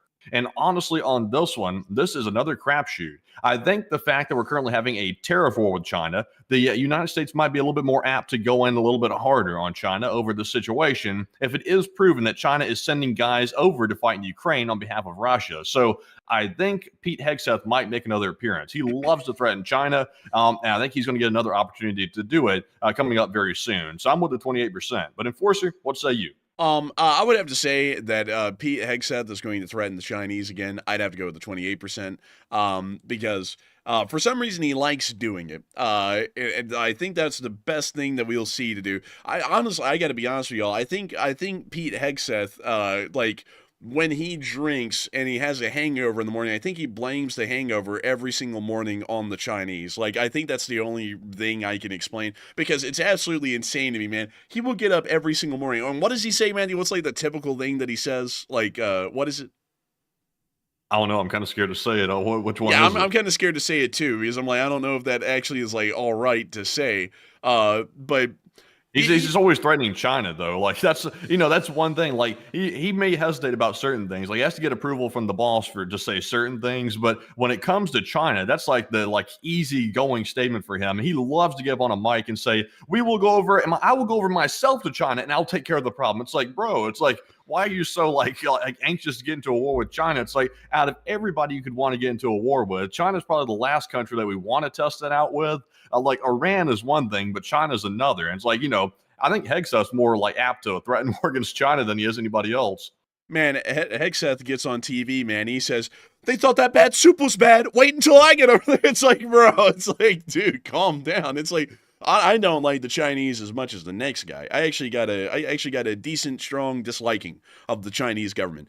But at the same time, though, we were playing a little bit of a game called diplomacy. And while we don't like them, you can't go that hard. Like, you can't go that hard every day. That's a little too much. But still, the guy's got a raging hatred for China. I don't know what happened. I think he may have had a bad takeout one time, and he's just decided to take it out on the whole country. I'm not entirely sure. But beyond that, I think we'll probably see that the threats given to the Chinese government over this whole thing, most likely. That's what I'd assume. But anyways, moving on from that and out of the whole, Chinese thing again, it is time for us to get back into the news, as we were able to hear the Panzer S-1 was destroyed near Belgrade today using a special kind of drone. And it was a very interesting thing to see. It was right outside of Belgrade, and they hit it and it blew up. But moving on from that and on into next clip, up in the northern area of near to Kupiansk, we also got to see a Russian force destroyed very bad by Ukrainian drone. Man, honestly, man, you know what's probably got Pete Hegseth angry with China is that he finally got his hands on Maltai and it tasted like shit. That's probably what got him angry. Honestly, I don't know what Maltai would taste like. It's very expensive, and it comes in like a lighter fluid bottle. So, I'm not really a liquor person. In fact, I'm not even an alcohol person, so I wouldn't know. I would actually try that, though. Like, believe it or not, I'm sure I couldn't handle it, but I would at least give it a try if I had it in front of me. Dude, I bet you it tastes like Prime. Probably tastes like piss. It tastes like piss.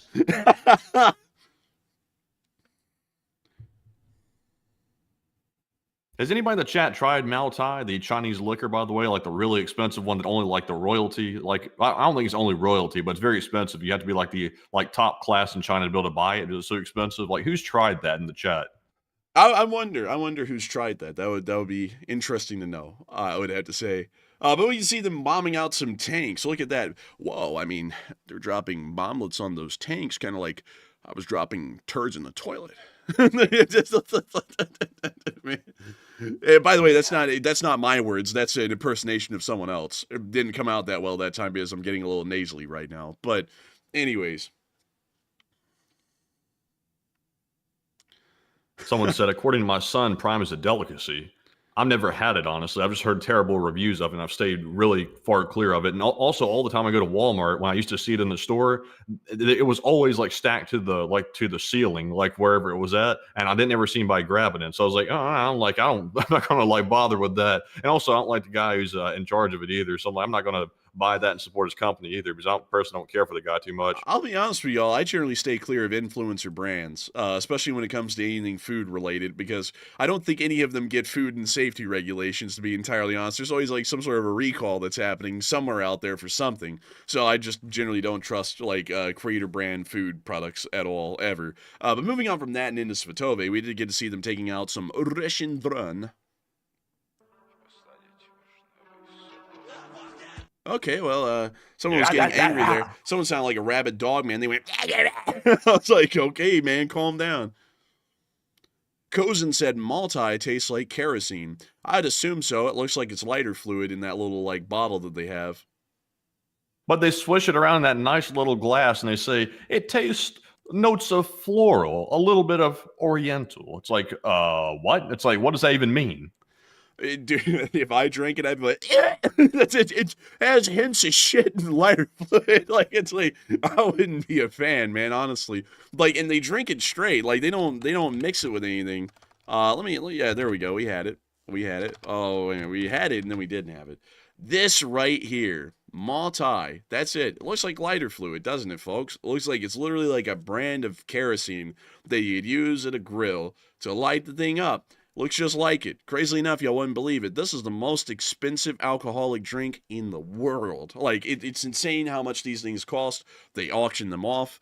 And the whole reason they're famous, just to let y'all know, bit of commie lore here. When Mao Zedong got his ass beat by Chiang Kai-shek and he sent the whole PLA onto the Long March, they were marching through this area of Maltai, and they ended up, having blisters on their feet, so they used this stuff to clean their blisters. They didn't even use it to drink it. They used it to clean their blisters.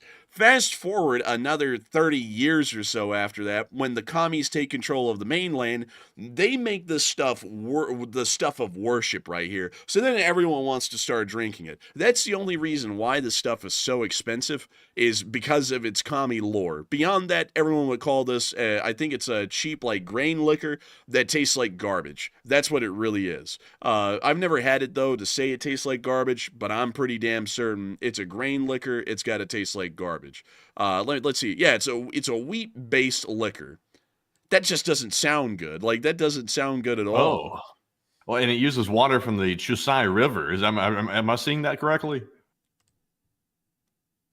Bro, I know about rivers in China, and they're not too clean, so I'm not sure about using water from the river.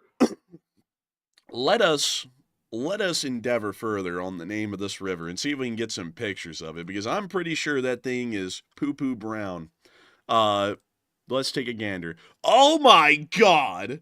It's Willy Wonka's chocolate river. No way they're using the water out of this thing. Oh my God! It gives it its unique trademark flavor. This chocolate water right here. But what makes it chocolate color? Nobody may never know. The schnozberries taste like schnozberries. The shit water tastes like shit water. Exquisite. Oh my God! Look at that! Dude, that's damn, man. That's like milk chocolate. Oh my God! It's a magical river. Yeah, it's magical that it's doo-doo brown. That's real magical. How did it get? Oh, wait a minute. How did it turn like that? And then some days it's emerald green. Other days it's chocolate brown. What days do they source the water for the liquor? Hell if I know. Probably this day right here where the river is nice and pooey. like honestly. Oh my God, dude.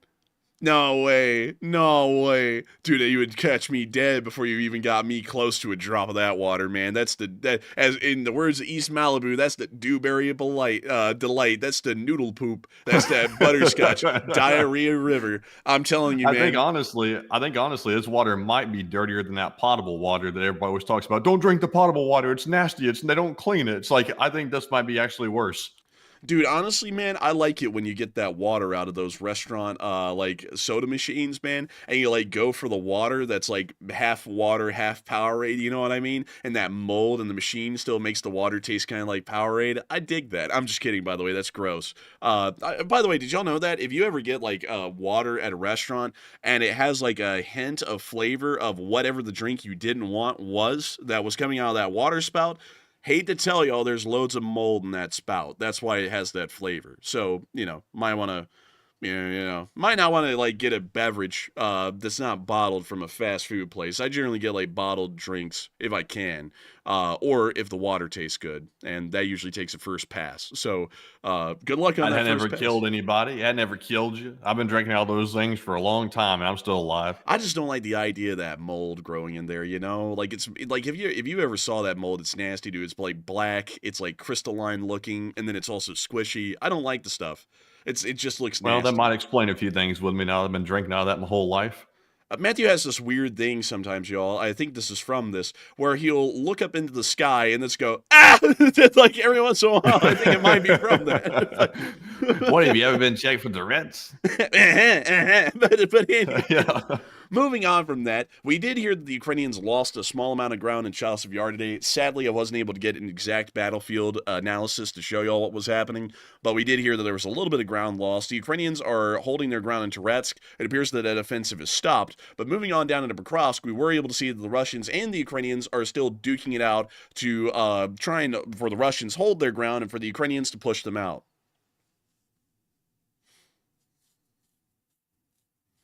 You see the Russians moving on along here. Someone said, Matt said, quote unquote, I've been drinking that my whole life while the enforcers are still little kids, LOL. Oh, listen here, buddy. I've got more microplastics in my system than any boomer in this chat ever has because the young people have been exposed to so much of those microplastics that it's at record levels. We don't even know what that causes yet because we're the first generation to really consume that our entire life, I think. So we get to find out what's going to happen. We're like a living laboratory experiment. Man, I'm telling you, man. And that's the end of the clip right there. A very nice one to see. And good to know that the Ukrainians are still knocking the Russians out in that direction. We also got to see them hitting the Russians in Pokrovsk in this area here. Also, by the way, we're the first people to try out those Juul pods or the vapes or whatever they're called. And apparently they call us this thing called wet lung. Sounds doesn't sound delicious. It sounds weird. So hell, you hadn't even vaped and you got that wet lung. Man, bro, my lungs do be moisturized. I'll tell you that. No vapes required. Man, I tell you what. I will be fascinated, though, to find out what the microplastics cause, though. Every generation's had its health hazard. Back in the day, it used to be people were, like, eating off of radioactive plates and things like that, and also lead. They were eating lead. They were eating a lot of things and eating off of a lot of things that were extremely toxic to humans. And generally, most people live to a normal lifespan, so maybe we'll live perfectly fine with microplastics. We'll just have a little bit more Bing Shaling in the system, I guess you could say. Thanks to microplastics, I have as much plastic in my body as Kim Kardashian, and I didn't have to pay for it. I consider it a win-win. It was totally free. It was free. It was free, along with the antidepressants in the water. By the way, no, the government isn't putting antidepressants in the water. There's a bunch of bozos pouring out their antidepressants down the sink. It gets into the water supply, and then it's impossible to get out. So there's trace amounts of antidepressants in all of the tap water in America. There's really trace amounts of antidepressants almost in all the water now. So if you're ever sitting there thinking, oh, why do I feel so happy? Well, it's your antidepressants in the water. Or if you ever sit there and think, why are the walls talking to me? It's also the antidepressants in the water. But moving on from that, we also got to see the Ukrainians were pushing the Russians back near Shevchenko. Pretty cool, by the way. That's a company. That's a battalion. These are actually that's a company. Those are several battalions, and there's several companies down here. But it appears that the Russians have nothing but dismounted infantry or motorized infantry at best down here near the area of Shevchenko, and the Ukrainians have two mechanized companies, or two mechanized battalions, technically, just south down here near Shevchenko. So it looks like they may have a firepower advantage, at least in that area. Moving on from that and further on down the line into Zaporizhia, we also get to see Estrella getting hit by the running blade.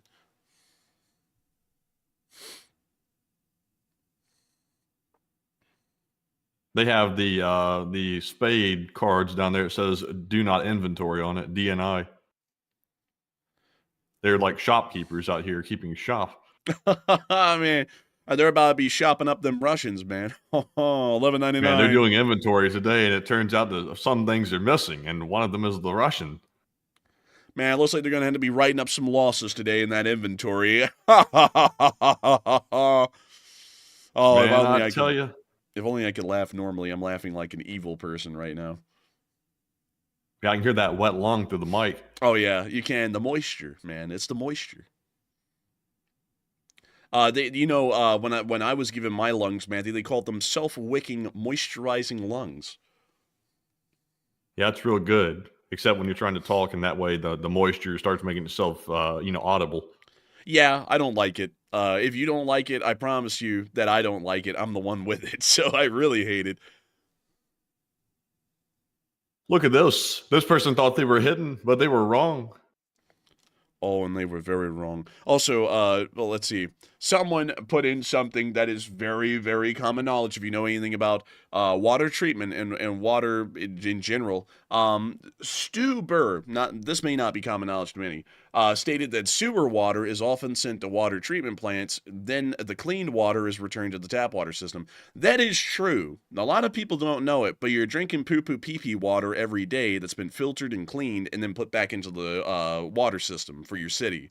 That's actually how it works, because they don't pour raw poo-poo out into the streams and stuff. Largely what they do is they just take the poo-poo water, bring it into the water treatment facility, through a pretty decent long process. They filter out all the poo-poo and pee-pee and clean the water back up, and then they send it back into the water system, and then you drink it again. But that's what happens with water naturally. It's just that we've sped up the process artificially. So, not really that disgusting to me. Doesn't really, gross me out. Maybe it'll gross some of y'all out, but, it is what it is. Water's water. Moving on from that, though, and on into our next bit of news outside of Zaporizhia, that actually moves us on down into the Middle East, which we still have news to cover on. Oh, buddy. And also, I completely forgot about the whole North Korean thing, because Matthew has to pull on it, so we're going to run over that real quickly. There was a new destroyer spotted in North Korea. You can see it right here. Doesn't look that great. It looks like most of the superstructure is still covered in scaffolding anyways. And we also got to see on the DMZ that warning shots were fired because 10 North Koreans, 10 little piggies went crossing the DMZ today, and so the South Koreans shot at them, and they turned around and ran away. But it was a little incident, it was reported, so we got news here.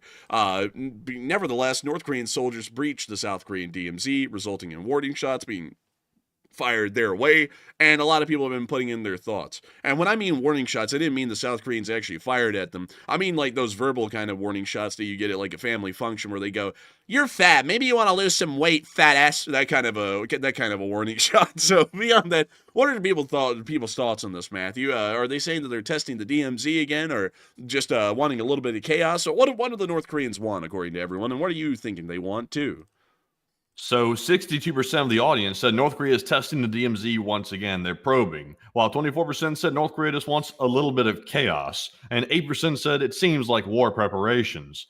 And honestly, the actions taken today seem like the actions of a country that the United States might be able to get along with, but not really. But I would say that honestly, they're probably probing the DMZ once more. Some people speculate that maybe they were trying to defect. But if they're trying to defect, if they got warning shots fired at them, they would not turn back. They would keep running because they're trying to get away from the crazy people inside North Korea that would kill them anyway if they returned. So they were definitely probing the border, no doubt about it. This has happened before, nothing really new, but there was 10 guys allegedly that tried to do it. And the South Koreans, popped off some shots nearby. But Enforcer, what say you?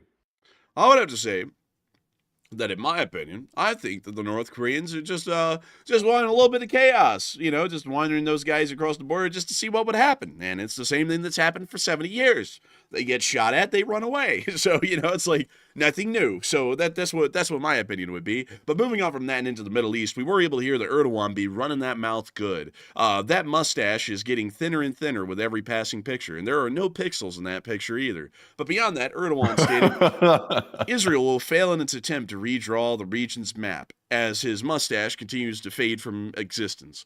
We also were able to see He that, looks frail, like he looks sickly almost, like the way he's looking. Like, look at that man, like he looks like he's like in like ill health or something. dude, Erdogan's always looked sick, man. Honestly, as long as he's lived, he's always looked sick as hell, man. Let me go show you this. Let me go. Here we go. There he is right there. That's his official portrait, by the way. He looks sick. No, he in looks that. healthier there. No, he looks healthier. He looks like he's like missing some nutrition or something in his recent photo that has no pixels in it. Let me see if I can show you one of his earlier pictures. Right there. Wow, what the hell's up with that hairline though? Is like, was that the square like a haircut? Bro, they said be there or be square, and this barber said bet. like, Man said, I want that Lego connector piece haircut. dude, dude. They said, what would you like? They said, I would like to be someone that everyone looks at in the square. And then all the barber hair was square, and he said, I got you, fam. And then cut that. It's like, man. he said, you know that 6x6 brick? Yeah, I want that on the head. Man, he's like, I want to show everyone that I'm willing to present them politically a square deal. And then he got that haircut. I'm like, ooh, I'll be there fair and square head up. I'll meet you square in the middle. Oh man. But moving, let's see here. What other pictures do we have of him? There he is again. Why did he look like a used car salesman when he was younger? Honestly, man, I'm not gonna lie. This entire like photo here, who are these people? Party leader Erdogan meeting with the president of the European Commission, the European Commissioner, and Brussels, Belgium. All these people are looking a little bit sketchy, like they might just cut a deal that they probably shouldn't have or something. Bro, this guy looks like Meisterburger. You know who I'm talking about. Burgermeister. Burger. Bro, there he is. That's him. Yeah, that's him. Right He's that guy right there. No way. I can't believe that he was like the commissioner of the EU at some point. But also, he kind of looks like that guy off the Incredibles, that insurance adjuster that was like wicked, that was like trying to screw people over at the insurance company. We don't want to help our customers, Bob. Like, yeah. But dude, honestly, you know what else? You know what else he looked like when he was younger? What? Very nice. Oh, Borat. Yeah, he looks like Borat. He looks like Borat, dude. But let's see here. What other pictures do we have of him? Bro, what? He looks tired. I like that chair. That chair is nice. I will give it that. But he looks tired already. Let's see here. What else do we have of him? Bro, what the hell? Chad maxing in this photo right here. Look at that jawline. He's mewing. Like, he really is, man. Brain rot, skibbity, Ohio. Skibbity toilet on God, bustin' for real. And also, why is he looking past everyone and straight to the camera? Like, you're probably wondering how I got here. It's like, yeah, he really is. He really is looking like that. This could go hard for like an album cover or something like that. Like this sort of like casual. Man, this pic goes hard. Feel free to screenshot. Also, the square is gone. He got the hairline fixed.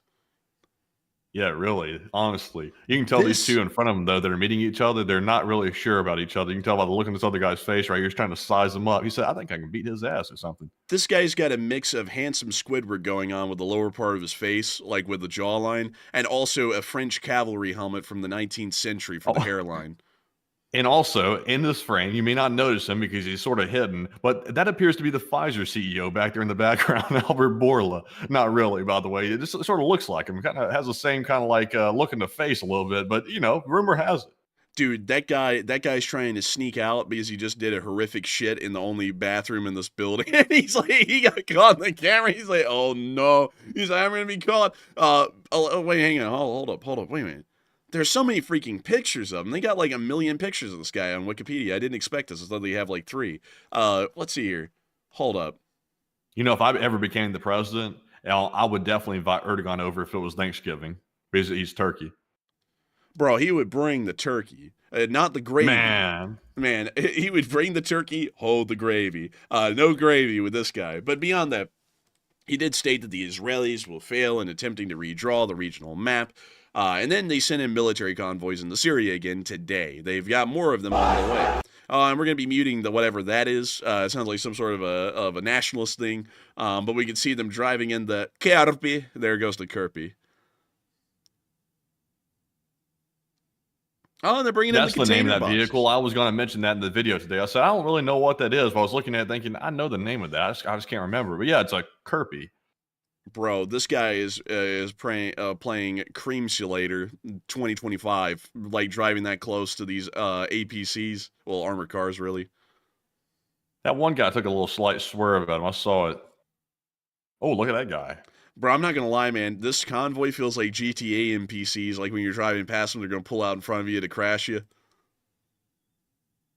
You know, he's no Valentino Rossi, but he could be the next Baby Driver. You know, I saw that convoy passing these motorcycles, and I thought, whoa, hit him for 10 points. Okay, that one didn't land. Man, Okay. it felt like it should have gone a little further or something. I felt like he got cut off in the middle. Yeah, well, honestly, man, that's like most of those guys' comments, cut off in the middle and underbaked. But moving on from that and into our next clip, we also got to see that apparently the U.S. are bombing the Houthis hard. The Houthis are getting hit hard. They're getting pounded up there on their tiny post. And the U.S. is conducting the largest bombing campaign that we've seen so far against the Houthis as of today. Take a look at this. Ada boom, ada boom. Oh. And of course, there's that dog. Everyone's got to have one. If you're in the neighborhood, there's got to be some dog barking its head off at midnight. Happens here. But moving on from that, very nice to see with the Houthis. And moving on into Iran, we also were able to see that apparently the Iranians are increasing uranium production. As a nuclear watchdog, we believe it's a Shizu, stated that Iran is ramping up our uranium production after revealing its reserves are far larger than previously thought. It appears that the Iranians are getting ready to try and create a nuke, and hopefully we'll be able to stop them in time. But we heard that the president now wants to talk to them, and talking is really the last thing we need to do with them at this point. We just need to get to the bombing, sir, and try and stop them from getting these nuclear weapons. Isn't that right, Mr. President? Amen. We need to move the whole let's kill everyone in China thing over to the Iranian government. Let's get everyone in the Iranian government instead. How about that, Mr. President? I think that'd be good. Moving on from that, though, and on out of the Middle East, it is time for us to get on up into Kyiv to cover that speech from President Volodymyr Zelensky here on day 1,140 of the war. And my God, he's looking tired. He's looking real tired. So, without further ado, here's the speech. Speech! Бажаю здоров'я, шановні українці, українки. Сьогодні провів ставку. Головне доповіді щодо виробництва дронів в Україні. Максимально збільшуємо, причому по всій лінійці дронів від мавіків до далекобійних дронів. А також збільшуємо наші українські можливості для виробництва наземних роботизованих комплексів. Фактично, нам потрібне постійне, стабільне зростання виробництва і постачання у війська всіх потрібних частин безпілотного компоненту. І на поточний рік є хороші у нас перспективи. Окремо ми працюємо щодо дронів на оптоволокні. Тільки з початку цього року з'явилося понад 20 нових сертифікованих зразків дронів із оптоволоконною системою керування. Вже 11 наших українських підприємств опанували виробництво саме таких дронів, і завдання досягти найбільших масштабів виробництва і постачання із можливих. Сьогодні я доручив укласти контракти по максимуму. Позитивна динаміка є також і по діпстрайках. Конкретні цифри я називати не можу, але за цей рік ми забезпечимо необхідний обсяг для наших сил оборони. Я хочу подякувати всім нашим підприємствам, які залучені, а також всім нашим воїнам, всім фахівцям, всім, хто розвиває безпілотний компонент для нашої армії, для всіх наших сил. Окремо доповідав сьогодні головком Олександр Сирський, фронт, наша присутність на Курщині та наша присутність в Білгородській області. Продовжуємо вести активні дії в прикордонних районах на території ворога. І це абсолютно справедливо. Війна повинна повертатись туди, звідки вона прийшла. Головна мета, як і раніше, максимально захистити нашу землю, захистити наші громади на Сумщині, на Харківщині від російських окупантів. Головком доповідав про активність наших підрозділів саме по лінії кордону і також так званій сірій зоні та безпосередньо на території ворога. Важливо, що завдяки хоробрості та завдяки стійкості наших воїнів на Курщині, завдяки всій Курській операції вдалося зменшити тиск на інших напрямках фронту, зокрема на Донеччині. Абсолютно важливо по фронту і надалі знищувати російську техніку, всю логістику, якою користується окупант. Я вдячний кожному нашому підрозділу, який забезпечує цей результат, завдає втрат окупанту і захищає наші українські позиції. Я дякую 57-й окремій мотопіхотній бригаді, яка майже рік тримає позицію в Вовчанську. Також 25-та окрема повітряно-десантна бригада, 1-й та 425-й штурмові полки, які захищають Покровський напрямок. Дякую вам, воїни. Дякую за ваші результати. Відзначу і 32-гу окрему механізовану бригаду Покровський напрямок. Дякую. І ще Білгородська область. Активні дії цими днями. 225-й штурмовий полк. Молодці хлопці. Пишаюся кожним і кожною, хто б'ється заради України. Обов'язково треба допомагати силам оборони та безпеки, нашому виробництву зброї, нашій державі. І тільки Україна, яка має силу, буде завжди мати і волю. Ще одне.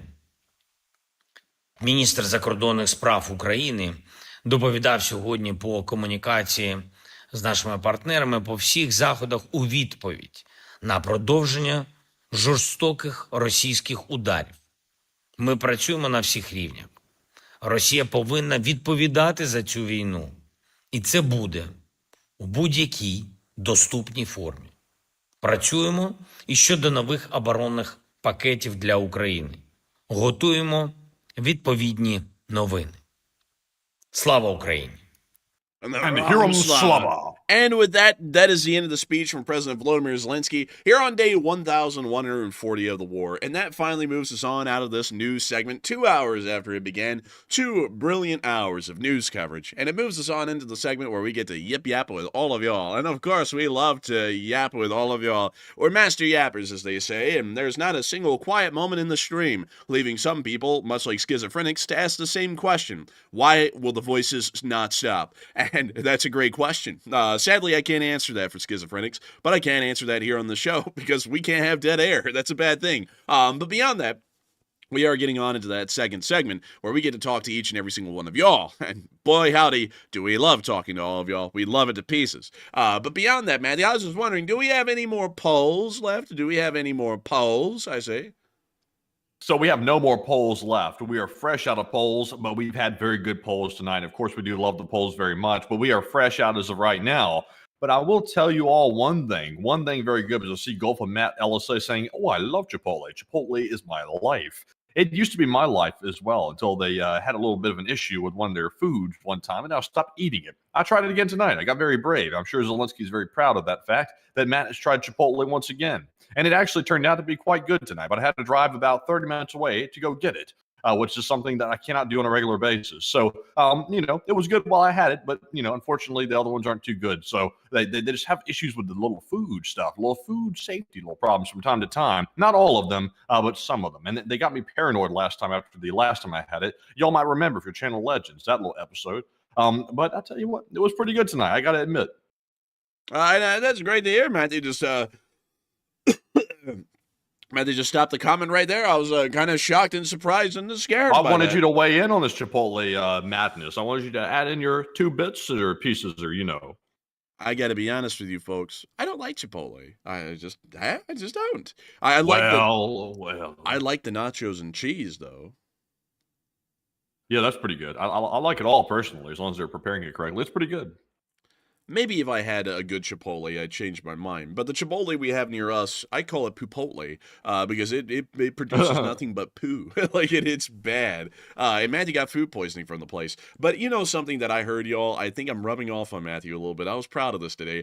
While he was waiting for his Chipotle, he sat at the rail yard today in Irondale. And I was like, hey, he's growing into a nice rail fan. I was proud of him. I was very proud of him. I heard that today. He told me that. And I was proud of him. And I just had to make sure I give a shout out to Matthew here live on air. I'm proud of Matthew. He is starting to become a bit of a rail fan. It's just a little bit. I just had to kill a little bit of time because, it takes a minute for that Chipotle to get ready. So I just had to kill a little bit of time. So I just had to take a little detour through here, I figured, just to, shave off some minutes. And I mean, like, I got to say, man, whoa. Look at that hump yard. I mean that thing doesn't really look like a hump. It looks more like a bump. Whoa. Speaking of bumps, like that's something like that. But an artisan well. Oh, Matthew, I bet you the finest. Oh my goodness, man, that one does not look good. Like, honestly, it's bursting from the side. Yeah, I wouldn't be drinking out of that one. I'm not gonna lie.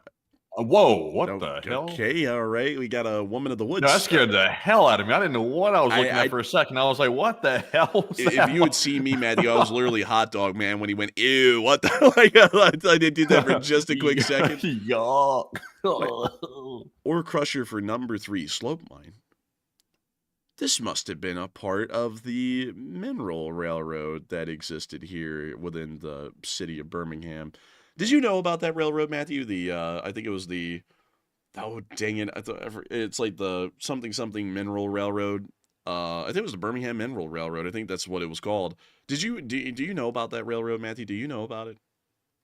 I've never heard of the Vitamins and Minerals Railroad of Birmingham. I've never heard of that. So it was a big railroad that just made a giant loop around Birmingham, and the whole reason they built it was so that way you could access the coal mines and iron ore veins or iron mines around the periphery of the city, and then bring it into the city so that way it could be turned into iron and steel. Interesting. Now, I didn't know that. Yeah, the whole thing is ripped up now. None of it exists. It was all abandoned, and then most of it was ripped up and destroyed after they retired it, I think, in like the 40s. So it doesn't exist at all anymore, but it did back in the day, and it was an integral part to turning Birmingham into an industrial powerhouse when it was one. Also, this looks like a coal yard. I was about to say, is this a coal mine? I was like, that's actually cool if it is. There's a lot of coal mines around here still. They're not in Birmingham, though. They're out here kind of like near Tuscaloosa, like in between that area. Here's all of them. Like, there's loads of coal mines still in Alabama. It's just that they're not in Birmingham anymore, which is pretty cool. I didn't know about them until about a month or two ago. And now I'm knowing more about them because I'm reading about the Louisville-Nashville Railroad in one of my latest little reads. And it's really interesting. It's really cool. I was like, wow, that's neat. Like, this is the closest one right here. Well, not really a coal mine, but kind of, to Birmingham. It's literally right outside of Hueytown. It's interesting. I didn't know that. I didn't know that either, Matthew. I didn't know that either. I was learning here. But there's a lot of abandoned mine shafts under Birmingham as well. Let me see if I can go find some of the Birmingham mine shaft. Jawohl. Oh, you want to see what the underground mine shafts of Birmingham, Alabama look like, Matthew? Sure. You're going to be shocked. Now it looks about like what I would expect. Isn't that cool, though? Why is he leaning? Bro, he leaning because the whole cavern leaning. Like, that's why he leaning. But dude, isn't that cool? Like, there's just like loads of like shafts for iron and coal that exist under Birmingham that nobody really goes into at all because there's really not a lot of ways into them. So when they went to work down here in these mines, like they got hired on to the mining company and they said, let me go down here and mine some of this iron ore. When they got fired, did they say they got shafted? No, I think they got unshafted because they got like removed from the shaft. They're like, get out of here. Like, dude, oh man. So, dude, That's an interesting question right there. There's many ways we could expound on that. So if you get hired online, are you getting shafted? I mean, I think the shafting comes after. You know something that a miner and a miner's wife both say? They can't get married because they're minors. No, they both say, "Hey, that's a nice shaft." But I don't even know what to say. you can say thank you. You can be appreciative for once. What, what am I in the White House or something? What am I, a foreign dignitary in the presence of the most noble office in the land? Consider yourself Zelensky and consider myself the lollipop boy. You've got to say thank you. Like you've got to say thank you at least once. But anyways, man, honestly, I'd like to go into one of these, but I'm scared of the bad air just dropping you dead out of the blue. You know, when you walk through a bubble of it. I'll be scared of that still water sitting right there. Is that water I'm seeing, or is that an illusion? Oh, that's water. That's water. Yeah, I wouldn't touch that water. Dude, I would throw a rock in it and see what happens. It's not about what you can see; it's about what you can't see in that water. Bro, it's about that. You drop that rock in, it goes bloop, and you go, "Hey, nothing," and they just like fall over dead instantly from like the gases coming out of the water. Man, I would not go into these. They're cool to look at though. I like the pictures of them, but I would dare never go into them. But anyways. With that, and by the way, JD Manco said, take your canary. We don't take canaries these days. We just, we just send in a guy in front of us all, and we see if he drops dead, and that's how we know. Anyways, with that, it's more humane that way. The poor birds don't have to suffer. Anyways, it is time for us to get on into the questions. So what do we got, Matthew? All right, so jumping into our first super chat of the last segment of the night, this one is another very generous $100 donation, this time from Jeffrey Southers. And thank you very much, Jeffrey, for that massive support, by the way. You and Frank the Tank have thrown in massive $100 supports, and we do appreciate that very much. And Jeffrey says, I appreciate your efforts to inform people, whether they believe you or not. Some of us can only bang our heads against the wall for so long. Thank you so much for the support, and I thank you for appreciating me trying to explain the intricacies of how the thing works and how to make the thing work, or make the plan work at least. But the internet's the internet, and people are going to believe what they believe. Sometimes I get frustrated, I will admit, like banging my head on a wall. Sometimes I get really frustrated with it. But tonight, I was like, oh, well, whatever. I mean, it's going to happen. Like, what I'm saying is going to happen. If this keeps going, it's going to happen. And people are going to have to live through it whether they want to or not. And, it is what it is at that point. I do thank you and appreciate you, though, for really enjoying my attempt to explain all of it. And some people will say I have no grasp or understanding of it, and to that it's like, well, it's not like I just got done reading a book about it, and that's a historical fact of how tariffs work and how all that economically works. It's like, I guess I just don't know. I guess if I read Facebook posts and watched TikToks, maybe I know more than them. I don't know. But I do thank you so much for the support and helping this channel to keep on running. But another thing that I always got to say is that this is something that started to calm me down a little bit lately, is that when I see people saying I don't know what I'm talking about, I always remember that 40-something% of the American adult public cannot read at a basic elementary grade reading level. And when I think that, I always think, I was like, wait a minute, I don't have to get that pissed off about what these people are saying, because it's a half and half chance they probably can't even read, really. So, I'm arguing against an illiterate. So, at that point, it's like, do I really need to argue with these folks? I mean, their vote counts the same as mine, but do they really even have it upstairs to really even be worth talking this stuff to? And then the answer is most likely no. So I do thank you for the support and help with this channel to keep it running. But that's one way that I always make life a little bit easier, or numb the pain of running my head into that wall, is thinking there's probably a decent chance these people can't even really read. So with that, I hope that does address that well. Thank you once again for support and help with this channel to keep on running. And also, some people said that 40% figure is only for Alabama, LOL. It probably is. But one thing that's always funny to me is that illiteracy literacy is random, honestly. Like, you can go into some places in the country and there's pretty good reading levels, and you can go into some places in the city and there's pretty good literacy rates in some areas, but other areas are just lost. Like for example, the city of Baltimore, the whole education system there, I think, Matthew, out of all of them, I think there was only like a handful. Literally, you could count them on one hand. Out of the whole city of Baltimore, only a couple of students could actually do algebra by like 9th grade. Man, that's crazy. Man, Yeah, I've heard of some school districts that like they're teaching, but they're not really sure what they're teaching. Like, some people come out speaking Swahili, some people come out speaking like Mandarin. Like, it's just all over the place. There's no like common like thread here. Yeah, there's not really a common thread in the city sometimes, or really in the countryside. And also, Mike Avery said, "What's your reading level?" LOL. Mine is college level, or whatever that would be. I don't really know what that is. I just remember I hit college level reading skills at like 3rd grade, and then I just like plateaued, and because you can't really get better than that. So, Matthew, when did you get to the college grade reading level? Because I think you and me hit it at like the same grade. I think it was like 3rd grade or something. Yeah, I think I hit college level reading 1st grade. I hit like PhD in 6th grade, and I think by 12th I was on interplanetary. I think. Bro, legendary, honestly. Like, on that. I know, right? grind. Skibbity. Like, bro, I respect the Riz, man. But let's see.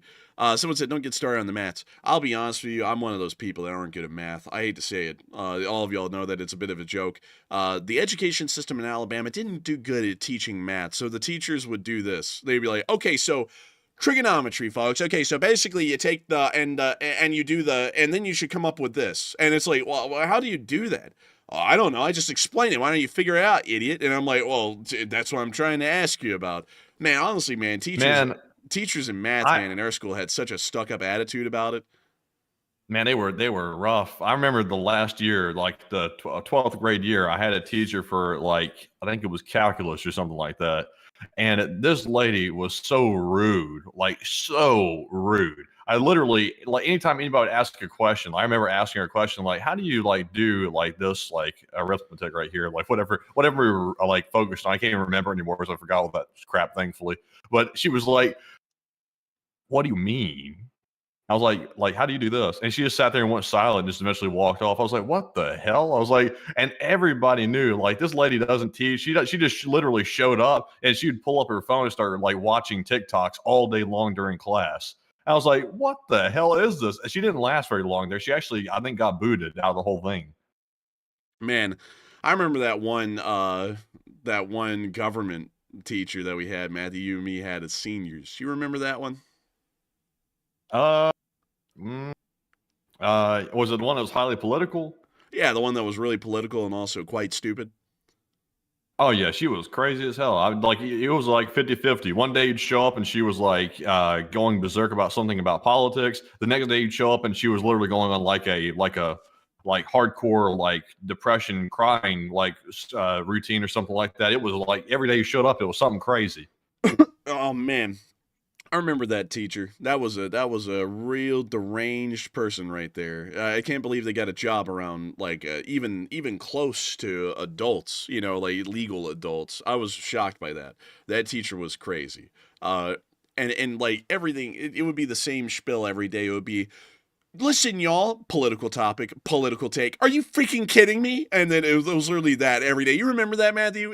"Are you freaking kidding me?" Like every freaking day. Oh Like, yeah, I remember that. I remember everybody in the class had learned how to game the system. I'll be honest with you, I didn't say nothing in that class. Like, I went in there and just mentally checked out. It was just like, this lady is like insane. She's not teaching anything either. She's just going over her political beliefs every single day. But the rest of the class was like, "Oh, okay, we can game the system." So they would raise their hands, and even if they were like from one political side or the other, they would start saying stuff that they knew was like pleasing for her to hear, and they would get like excellent grades on everything from that point forward. I was like, "What?" I'm like, "You're joking." I'm like, "You're kidding me." Like, some people in the class that were like the loudest with it, like repeating her political beliefs, would get like straight A pluses like in the class. I was like, "What?"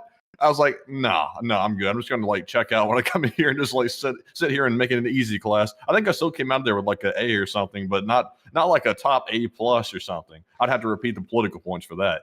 And she absolutely hated boys. I don't know what it was with that. I know what it was with that. Well, I know what it was. I know what it was, but I'm going to Yeah. just say for the reasons of the show, I don't know what it was. But she absolutely hated dudes. Dudes, she just gave the hardest time to, no matter what. I'm a big person into like government and history and all that. She would give me the hardest time. She actually flipped me off in front of the whole class one time in the middle of the class. And I had to sit there because I'd never been flipped off before at that point. And I had early release to, you know, get out of school early because I'd already gotten all my like credits or whatever you had to get in high school. So I went and sat in my car and I was like, did that person really just flick me off? And I was like, I'm not taking that shit. So I walked right back in, found her in the gym, and then went and just cussed her out right in front of her little volleyball class. I was like, if you think you're going to if you think you're going to flip me off again, you're damn mistaken. Like, I'm going to be making a huge ass problem out of this, you dumbass. And so she never flicked me off again for the rest of the year. So I was over in pretty, the corner. The guy was with the banjo singing "Sweet Home Alabama." But what a jackass of a teacher to sit there and flip off a student, because I would let y'all know I wasn't one of those students that like just acted like an ass. Like I was asking, I asked something about Yugoslavia, and she just looked at me like an idiot. And then I said, well, you know, like Tito, you know, like the leader of Yugoslavia. She said, huh, and then she acted like she rubbed her head and then flicked me off, like clearly flicked me off. They said, well, I don't know about that. What do you think? And then just moved on. And I was like, and I turned around to someone, I was like, did she just flip me off? And they were like, I think she did. And then everyone was like, yeah, she just flipped you off. So then I had to go, like, I sat out in the car. I was like, no, I'm not letting that shit slide. I was like, that's freaking stupid. I was about to say something else right there. I was like, that's freaking stupid. I'm not letting that slide. So I went in there and like right in front of her stupid little volleyball class, and I just let her have it. I was like, if you think you're doing that again, you're damn mistaken, you dumbass. And so she never did it again. I got treated respectfully for the rest of the year. I was like, you might hate dudes for some reason, but you're gonna have some lines of respect here. And crazy Man, enough, they had some tough teachers. I remember a math teacher that would literally show up every single day and just go on like the most depressing rants. And she'd actually have like really terrible stories. You'd be like, oh my God, she's been through some terrible stuff. But she would drag it every single day. You'd walk in there. It was like, oh my God, I got to go in here and listen to this like depressing rant again. She would literally be like, okay, so you carry the one over. You know, I remember back when my dog was killed by that car. They squealed over that dog so hard with the back tire, it yelped so loud, and they would like go on this like literally for like a straight hour, like on the most depressing stuff you've ever heard. And every day it was something new. It was like, lady, when are you going to finally like stop like repeating these horrific stories like to these children? It's like it's like the people can't take this. And then you leave that class and go to another nutcases class, and then occasionally you'd have one good teacher out of the bunch. But I'll tell you honestly, there were some good teachers where we were at, like far and few in between, but we had some interesting stuff. Like the Alabama education system is generally broken. And someone said in the live chat, they said, why didn't you take it to the board? The board didn't care. Like they could have cared less. They were the ones hiring these crazy people. They didn't care one bit. They were as ignorant as them. If they were stupid enough to hire somebody like that, that tells you a lot about the board. So it's just, that's Alabama education. Yeah, man, I remember this, man. I'll bring up another story. This is just one that I'm like, oh, it's like this one just really grinds my gears. So I have a best friend. He's still my best friend to this day. We've known each other since second grade. But he was in that class, in another class. He wasn't in my class, in my grade. He was in another one. And he was in that class with that same teacher we're talking about, the government one. So he sat there, man, and for some reason, something like, it was like one of those like worksheet things where pretty much the teacher just, you know, did nothing, you know, and you worked on the assignment and they got, you know, a free paycheck. So he was talking with his friends about China this is, by the way, y'all, like back in like early 2020. This is right before Wuhan Whirlybird became a thing. And the Wuhan Whirlybird was just taking off at this point in China. And so my friend, I'm not going to say his name, said, look, I don't know anything about what those Chinese scientists are saying. I wouldn't really trust the Chinese. You know, speaking about like the Chinese government's control over the sciences industries and stuff like that. So this teacher buds into their conversation that him and his friends are having in the class and goes, wow, you're so racist. You're not going to believe them just because they're Chinese, just because they're not white like you. It's like, wow, way to read into that. It's like, no, it's a communist run authoritarian government. It's like their scientists are probably being told exactly what to say by the party. And instead of what the science is saying. It's like, that's what he was saying. That still pisses him off to this day. He turns red when he tells that story because that was such a stupid thing to take out of that. That's how stupid this woman was, just to let y'all know. But I mean, also, I mean, just on a side note, like factual note, aren't they white though? like, no, they're like Chinese people are like Asians. But beyond that, it's like, well, you know, like not In color though. I mean, yeah, kind of, you know, but still, it's like that was a stupid thing to extrapolate out of that. It's like, what if you say I wouldn't really trust the Germans? It's like, what are you being racist against Germans? It's like, no, there's like some sort of an underlying trust issue there with the government of Germany. It's like that was dumb to me. Like I was just stupid. You know, when anybody starts dragging in race into something just because they want to score a couple of points, that person's got to be deranged. Just like, what the? It's like the people that drag race into everything. It's like, and it'll be the biggest stretch you'll ever seen to like drag it into a conversation just to score a couple of points. It's like, what the hell? Yeah. Also, I remember, oh, y'all, this was the funniest one. Back in the day, I was pretty good at analysis, by the way. Not an expert like I am now, but the Wuhan Whirlybird was taken off. I didn't even, like, technically really graduate high school, just to let y'all know. They let us out of high school in mid-February. Actually, I think it was before February. I think it was, like, the end of January or something. But they let us out, and we were supposed to be in school all the way up until May. They never let us back. They just let us graduate in May without ever going to a single day of class from that point on. And when the port of Shanghai was closed, which at the time I knew was already a major shipping port in the world, I sat there and was talking to my friends in the class, and she was standing near the door because there was like a procedure in her school where the teachers had to stand in the door while everyone was getting in class in between periods. And I was sitting there telling my friend, because I sat near the door, I was looking behind me, and I said, dude, they just shut the port of Shanghai over the Wuhan Whirlybird. I was like, man, this is going to be a big deal. This sounds like it's going to possibly become a epidemic or a pandemic or something like that. And so that person turned around to me and said, oh, you don't know what you're talking about. This is nothing. I mean, like, that would be ridiculous to say that. The diseases never turn into anything anymore. And then 2 weeks later, you know what they were saying? Oh my God, y'all, are y'all freaking kidding me? It's coming over here, and we're about to have to cancel school. I was like, you're an idiot. I was like, you don't know what the hell you're saying. You're stupid as shit. Anyone with a brain could have seen that one coming. Like, if the Chinese shut down a major port, the biggest one in the world, like Shanghai is the biggest port in the world. It's like, if they shut that down, it's a big deal. It's a big to-do, because that's a major economic artery of the Chinese nation. So to shut that thing down over a little cold is like, no, that's something bigger than that. So don't underplay it. And she was stupid enough that she underplayed that and then wanted to act so confident and arrogant when she was saying it, only for 2 weeks later for her to be eating her own words because they shut down her school and never reopened it for the remainder of that school year. I was like, man, what an idiot. But anyway, so that it is time for us to get on to the next one. But I do thank you so much for the massive support and helping this channel to keep on running, Jeffrey Southers. But long story short, with all those stories about teachers and education and most people not being able to read, which is where that all started from, that's how I always calm myself down a little bit. Good chance those people can't read if you're disagreeing with them. I always think that if you can read at a college level, half the country cannot, well, more than half the country, it's like 60% of the country can't read at a college level. So just remember that. But anyways. And also, even worse than that, they did a study the other day, I saw this in an article, that apparently the majority of the country, while they may have reading levels at college level reading levels, they don't have the emotional maturity of maybe an 8 or a 9-year-old or something like that. That was the article saying that the other day. And I was seeing people discuss it, and they were saying, well, that explains a lot. You know, some people are book smart, like intelligent, but some people can't get along with others to save their life and they just want to fight. It's like, well, that makes sense too. There are some people out there that cannot really read that well, and also they still have the emotional maturity of a 7-year-old or something, and that person would be Hot Dog Man. But anyway. Oh, man, let's see. Let's see. Here we go. Hey, this is just to show you. This is the AI overview, but it's the same thing that I found. 54% of people read below a 6th grade level. 79% of adults possess English literary skills sufficient for tasks at level 2 or above, and a significant 21% struggle with basic reading. So there's a pretty high chance that the person you're arguing with might not really be able to read well.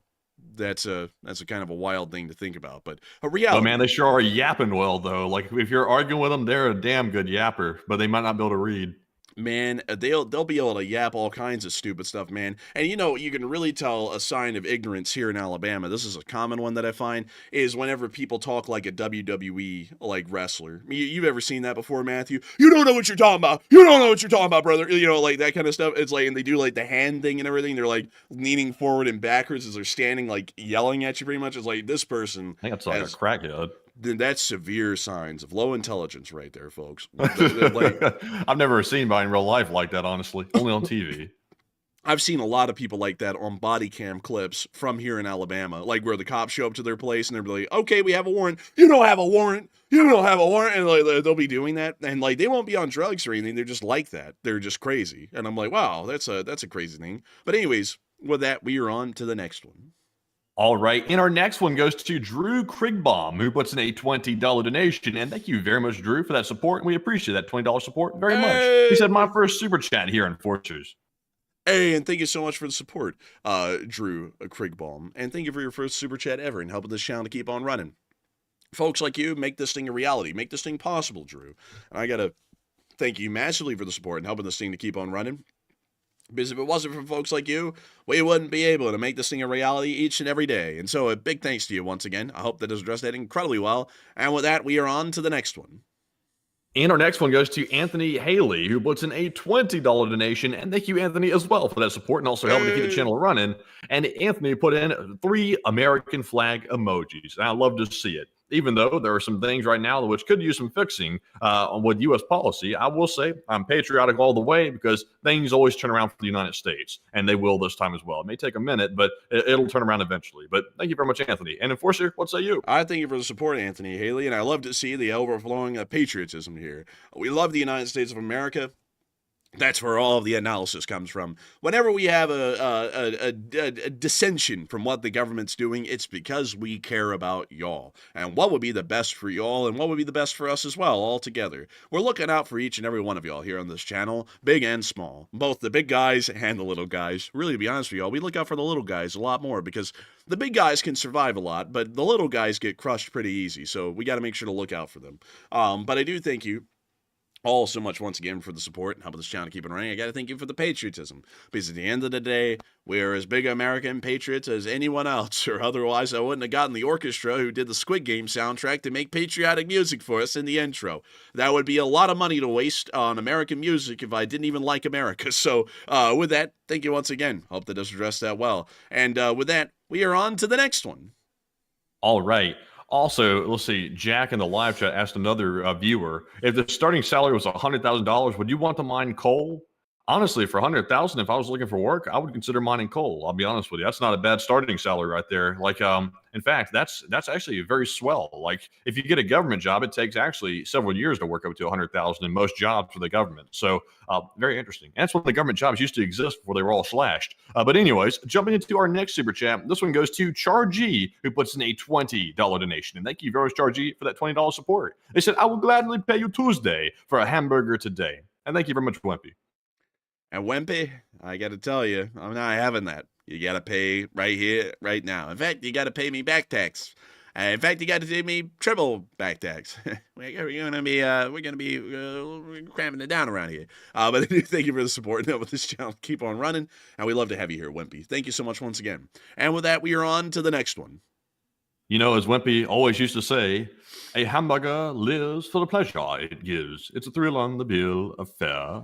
Such heavenly food deserves my best. Oh, such home and contentment beneath my vest. There's something in the world that's so divine as a hamburger, juicy and fine. I adore you, hamburger mine. Hey, dude, we didn't sing the holy. The only reason I know that is because the Enforcer ingrained that in my head at a younger age, because he watched the Popeye movie or something like that, or somewhere, wherever that came from, and he literally said it so many times, I'll never forget it. So that's the only reason I know that entire thing, which is insane. It's about 10 times, but it's a good song, and we still sing it whenever we get a hamburger sometimes. Like, we'll be in the car after the stream going to get a hamburger, and we'll be in the car going, there's nothing in the world that can compare to a hamburger, juicy and rare. It would, like, do the whole song. But beyond that, it's a good song. It's a good song, man. Like, what can I say, dude? It was catchy. It was catchy. You can't forget it once you hear it. It's like an earworm, you know?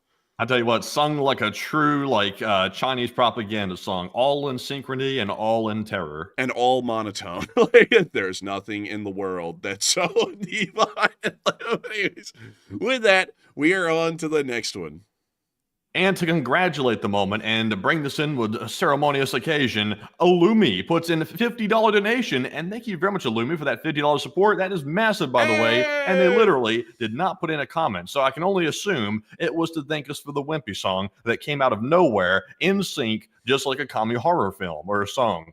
So thank you very much, Illumi, for that support. And Enforcer, what say you? And I got to thank you so much for the support, Illumi, and helping this channel to keep on running. You didn't throw in a comment with that, but we are absolutely stoked to have you supporting this channel just because of the Wimpy song. We love burgers. They're delicious, and I thank you so much for that. I don't know if that's a request for an encore, but we will have to wait and see if it is or isn't. But nevertheless, I thank you so much once again. And what's even crazier, y'all, is that Matthew actually started at the midway point of that song. There's like a whole part before it that he missed out. And so we'll have to do it again, Matthew, on 3. I'm just kidding. I'm playing, by the way. But with that, we are on to the next one.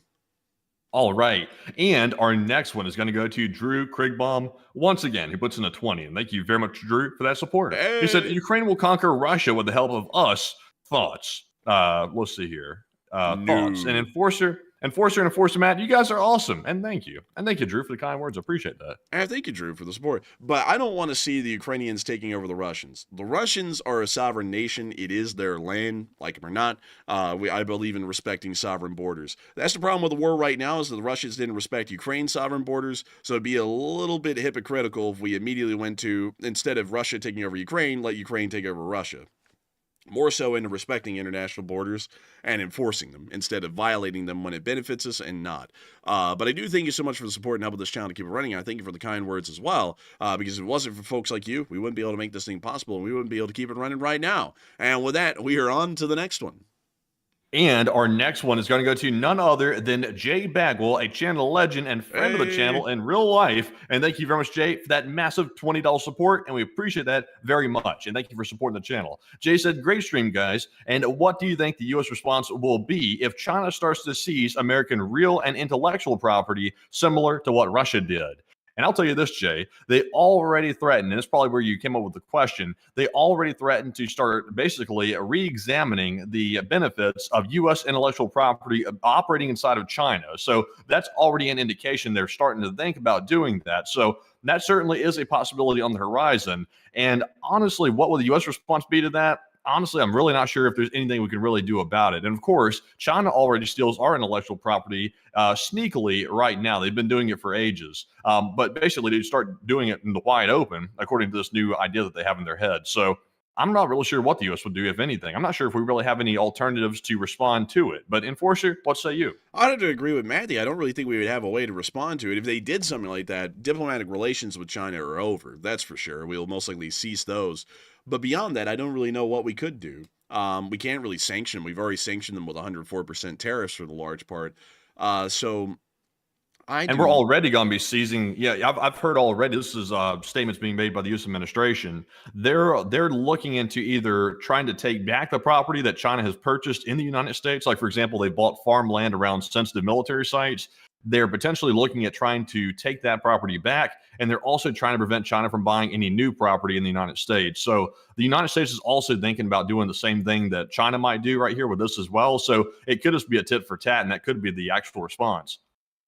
I would say that might actually be the case, perhaps, but I don't really know what we could do. Once again, to get back to the answering Jay's question, I really don't think we could do much in response to that, rather than what Matthew's saying with the seizure of Chinese properties in America and such things. So we could maybe do something reciprocal.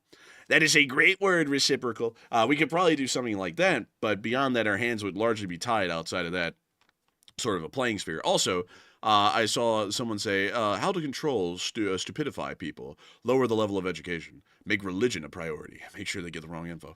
I just got to say this really quickly, like, religion really has nothing to do with intelligence, whether you're stupid or smart. I've seen a lot of non-religious people that are stupid, and I've seen a lot of religious people that are stupid. I really think it has no indicator on anything. Like if you think we're smart, Phil Debate, and I'd assume you would think we are. Matthew and me are both quite devout Christians, just to be entirely honest with you. So I would have to say that saying that someone is stupid because they're connected to a religion and they're really devout to it, I don't really know if that's true or not, because I'd think that we're most likely quite smart, and there's quite a lot of religious people that are also smart like us. There's a lot of non-religious people that are also smart like us. It really has no indicator on anything. I think intelligence has entirely everything to do with an ability to read and comprehend what you're reading. Really, I think that's one of the most important things to intelligence, is being able to comprehend and then extrapolate what someone is reading about. A lot of people can read, but they can't understand what they're reading, and a lot of people can understand, but then a lot of people really can't read a lot to be able to understand much. So it's really a mix of those two: being able to comprehend what you're reading and also reading well. Yeah, well, actually, if you want to take control of a citizenry, and that's the objective of the government, is to make people, I guess you could say, if you want to call it dumbed down or more pliable, you actually want to eliminate religion. That's what they'd want to do in the first place. You want to try to replace religion with political beliefs, because that's how the government gets more control over people, is basically indoctrinating them into this extreme political ideology. That's how you would do it. You'd also want to get rid of the normal family as well. You'd want to destroy that as much as possible, so that way, when kids are growing up, they're not listening to lessons from their parents. They're listening to lessons from the school districts, which is basically what the government wants them to hear. For example, they teach things in civics classes that the government wants the children to hear. So that's what you see very often in communist countries, is because they're trying to indoctrinate the young children into basically that extreme political ideology, that whatever it is, if it's communism or whatever it is like that. So no, typically places where religion is very, very strong, that's actually the places where it's very hard for the government to actually take over and make those people pliable, because religion will always be higher than political beliefs. Unless you can destroy that, they will always be higher. So that's why when you see in the Middle East, for example, the religion there, that causes people to be very extreme in their ideology. And it doesn't matter what the governance is of the country that they're in, they're going to always be loyal to whatever that religion that they're believing in. They're going to be loyal to that first. So it's actually quite the opposite to what that person was saying. Yeah, I would say really, like I was saying, my most basic idea, and it's a very basic one because I'm not really an education expert. And education, actually, interestingly enough, is actually an expert field. To learn how to educate people, it takes a lot. But one thing, and a lot of people don't do it well, even when they learn how to do it, they really don't do it well. But with education, really, it comes down, in my opinion, to being able to understand what you're being told, and then being able to work with that information and then expound on it. And that's why, like, in my opinion, AI isn't intelligent. Just complete side note there. We are intelligent. AI is not. People, well, at least individual people who are quite intelligent, are able to gather information and then extrapolate things out of it that weren't pablum fed to it. Like, for example, here on the stream, we do analysis every single night that we're not being pablum fed. We're coming up with it fresh on the spot for all of y'all to hear on what we think is going on. And generally, most of the time, it's right. That's what intelligence is. It's being able to look at patterns, recognize information, recall prior information that you've learned, and then use it to extrapolate an answer or some sort of an equation to what's going right now, or what's going on right now, or to come up with something new. That's intelligence. AI isn't intelligent. There's a sign of intelligence. AI we don't know if it has religion or not. I would assume it doesn't. But AI is non-religious. It's a robot. But because it lacks the ability to take information and extrapolate something new out of it, or develop something new out of information, or pattern recognition finding, it isn't really intelligent. It's just as good at reciting things that it's been pablum fed. So that really, to me, is the real mark of intelligence, is being able to receive receive information, or knowledge, and then be able to extrapolate stuff out of it and actually work with it in an actual dynamic environment to come up with a corporate word to try and describe it. But anyways, with that, we are on to the next one. And our next one is going to go to Hokey Redneck, who puts in a 20. And thank you very much, Hokey, for that $20 support as well. And he said, Also, by the way, someone just took a jab at me from being from Montgomery, by the way. I know exactly what they meant by it when they said that, actually. They're probably trying to tell them actually from there. But Hokey put in that 20. Thank you very much, Hokey, once again for that support. They said, save thee for the end, but this is a rabbit hole. The Tower ATC, air traffic control at DCA, the airport in DC, had to be broke up fighting in the tower. And is that true? Because Hokey told me that earlier. I haven't heard of that on the news, but is that really true? They're throwing hands in Reagan International Airport? That airport's being plagued with problems because you remember they just flew that helicopter from the CIA building that was transporting someone. They flew that into a plane and it crashed. They I think did the that, and investigation then really quickly clear that up though, because I want to make sure that we don't say anything that's not true. I think it was found out that the Army was responsible for that crash. yeah, that's what I'm saying. The helicopter flew into it. That was the Army. Oh well, I thought you were saying the air traffic controllers flew the helicopter into the plane by vectoring it wrong. That's what you said. Oh no! I meant like the helicopter flew into the plane. That was one thing that happened, and then they had a close call the other day, and now Hokey's saying that they're fighting in the tower. That airport right there sounds a little sketchy. It sounds to me like putting everything together. Either there's a really bad meshing of the staff up there and they're not getting along, or they're overworked and overstressed. Maybe it's both. Maybe it's one or the other. But it sounds like it sounds like there needs to be a full-scale inquiry or investigation into what's going on at that airport on the managerial side of things, because it sounds as though things are not going well there. At least from the rumors that we're hearing today. But I do thank you for the support and sharing that. I have not heard about that. But pull it up, Jamie. Pull it up. Yeah, pull it up. Let's pull it up. Yeah. Let's see. Fight at DCA. So a supervisor was arrested for punching a subordinate in the face at work today at the Reagan National Airport. That was 2 hours ago, according to the Washington Post. 2 hours ago, they punched so the supervisor punched their employee in the face. Yeah, apparently. I can't read the Post because the Washington Post wants me to pay, and I'm not into that. Yeah, that's kind of crazy. Usually it's the other way around. Usually the subordinates feeling like they're getting picked on or something, then they punch the superior in the face. It's usually not the other way around. I'm seeing articles that go back to 8 days. What? Hang on, hold up. Oh, and sorry, that was Maryland. So it's been all over the place for really 8 days. 8 days ago. Maybe they just got arrested. Maybe. But it said 8 days ago that the 39-year-old supervisor got arrested. So maybe it's just recirculating again. But something's going on up there. I would not fly into Reagan these days. Well, why was he punching? Does it say? It doesn't say. It just says that he punched him in the mouth, and then that was it. And then he got arrested. Let's see. Why was a tower controller punching man in the face? I'm curious what started this. The AI is going to say probably because he was angry. Let's see. It says supervisor in the tower was arrested and accused of punching another controller in the face over a minor dispute about work, which followed a near miss between a passenger jet and a military plane in the catastrophic January collision. It sounds like maybe they're arguing over a mistake. It sounds like, and maybe it got heated at some point. So kind of crazy, honestly. Man, that guy came up. Sir, could you run this airport? Why, you little? And then he just slugged him man. Honestly, that's a stressful job though. I would not be an air traffic controller. Me personally, I saw a video yesterday about how stressful that is. I can only imagine how hard it is to recruit people into that training program. It takes I think years to get actually properly trained to be an air traffic controller. And then even after you're properly trained, the job is highly stressful. They put a ton of responsibility on them to handle so many flights at once. And even though they're getting paid pretty good, they're getting paid over $100,000 for most of them, probably well over $100,000. I personally just wouldn't take it. I wouldn't want that pay for that kind of stress. It's just not worth it. Oh, it's a tough job, man. Honestly, the pilots got it easy, man. All they have to do is taxi to the runway, take off, turn on the autopilot, and then land it. It's a pretty easy job for them.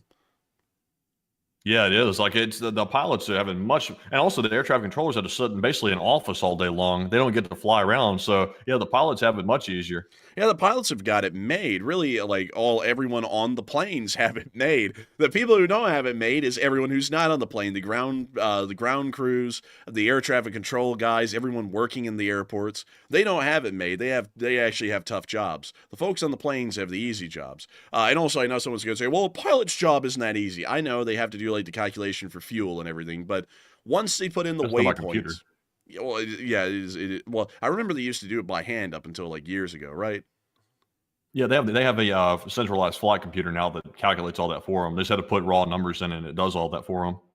Well, aren't they lucky? So all they have to do is put the waypoints into the autopilot, taxi to the runway, take off, listen to the orders issued by air traffic control, switch frequencies properly, put it on autopilot, and their job's pretty much one and done right there.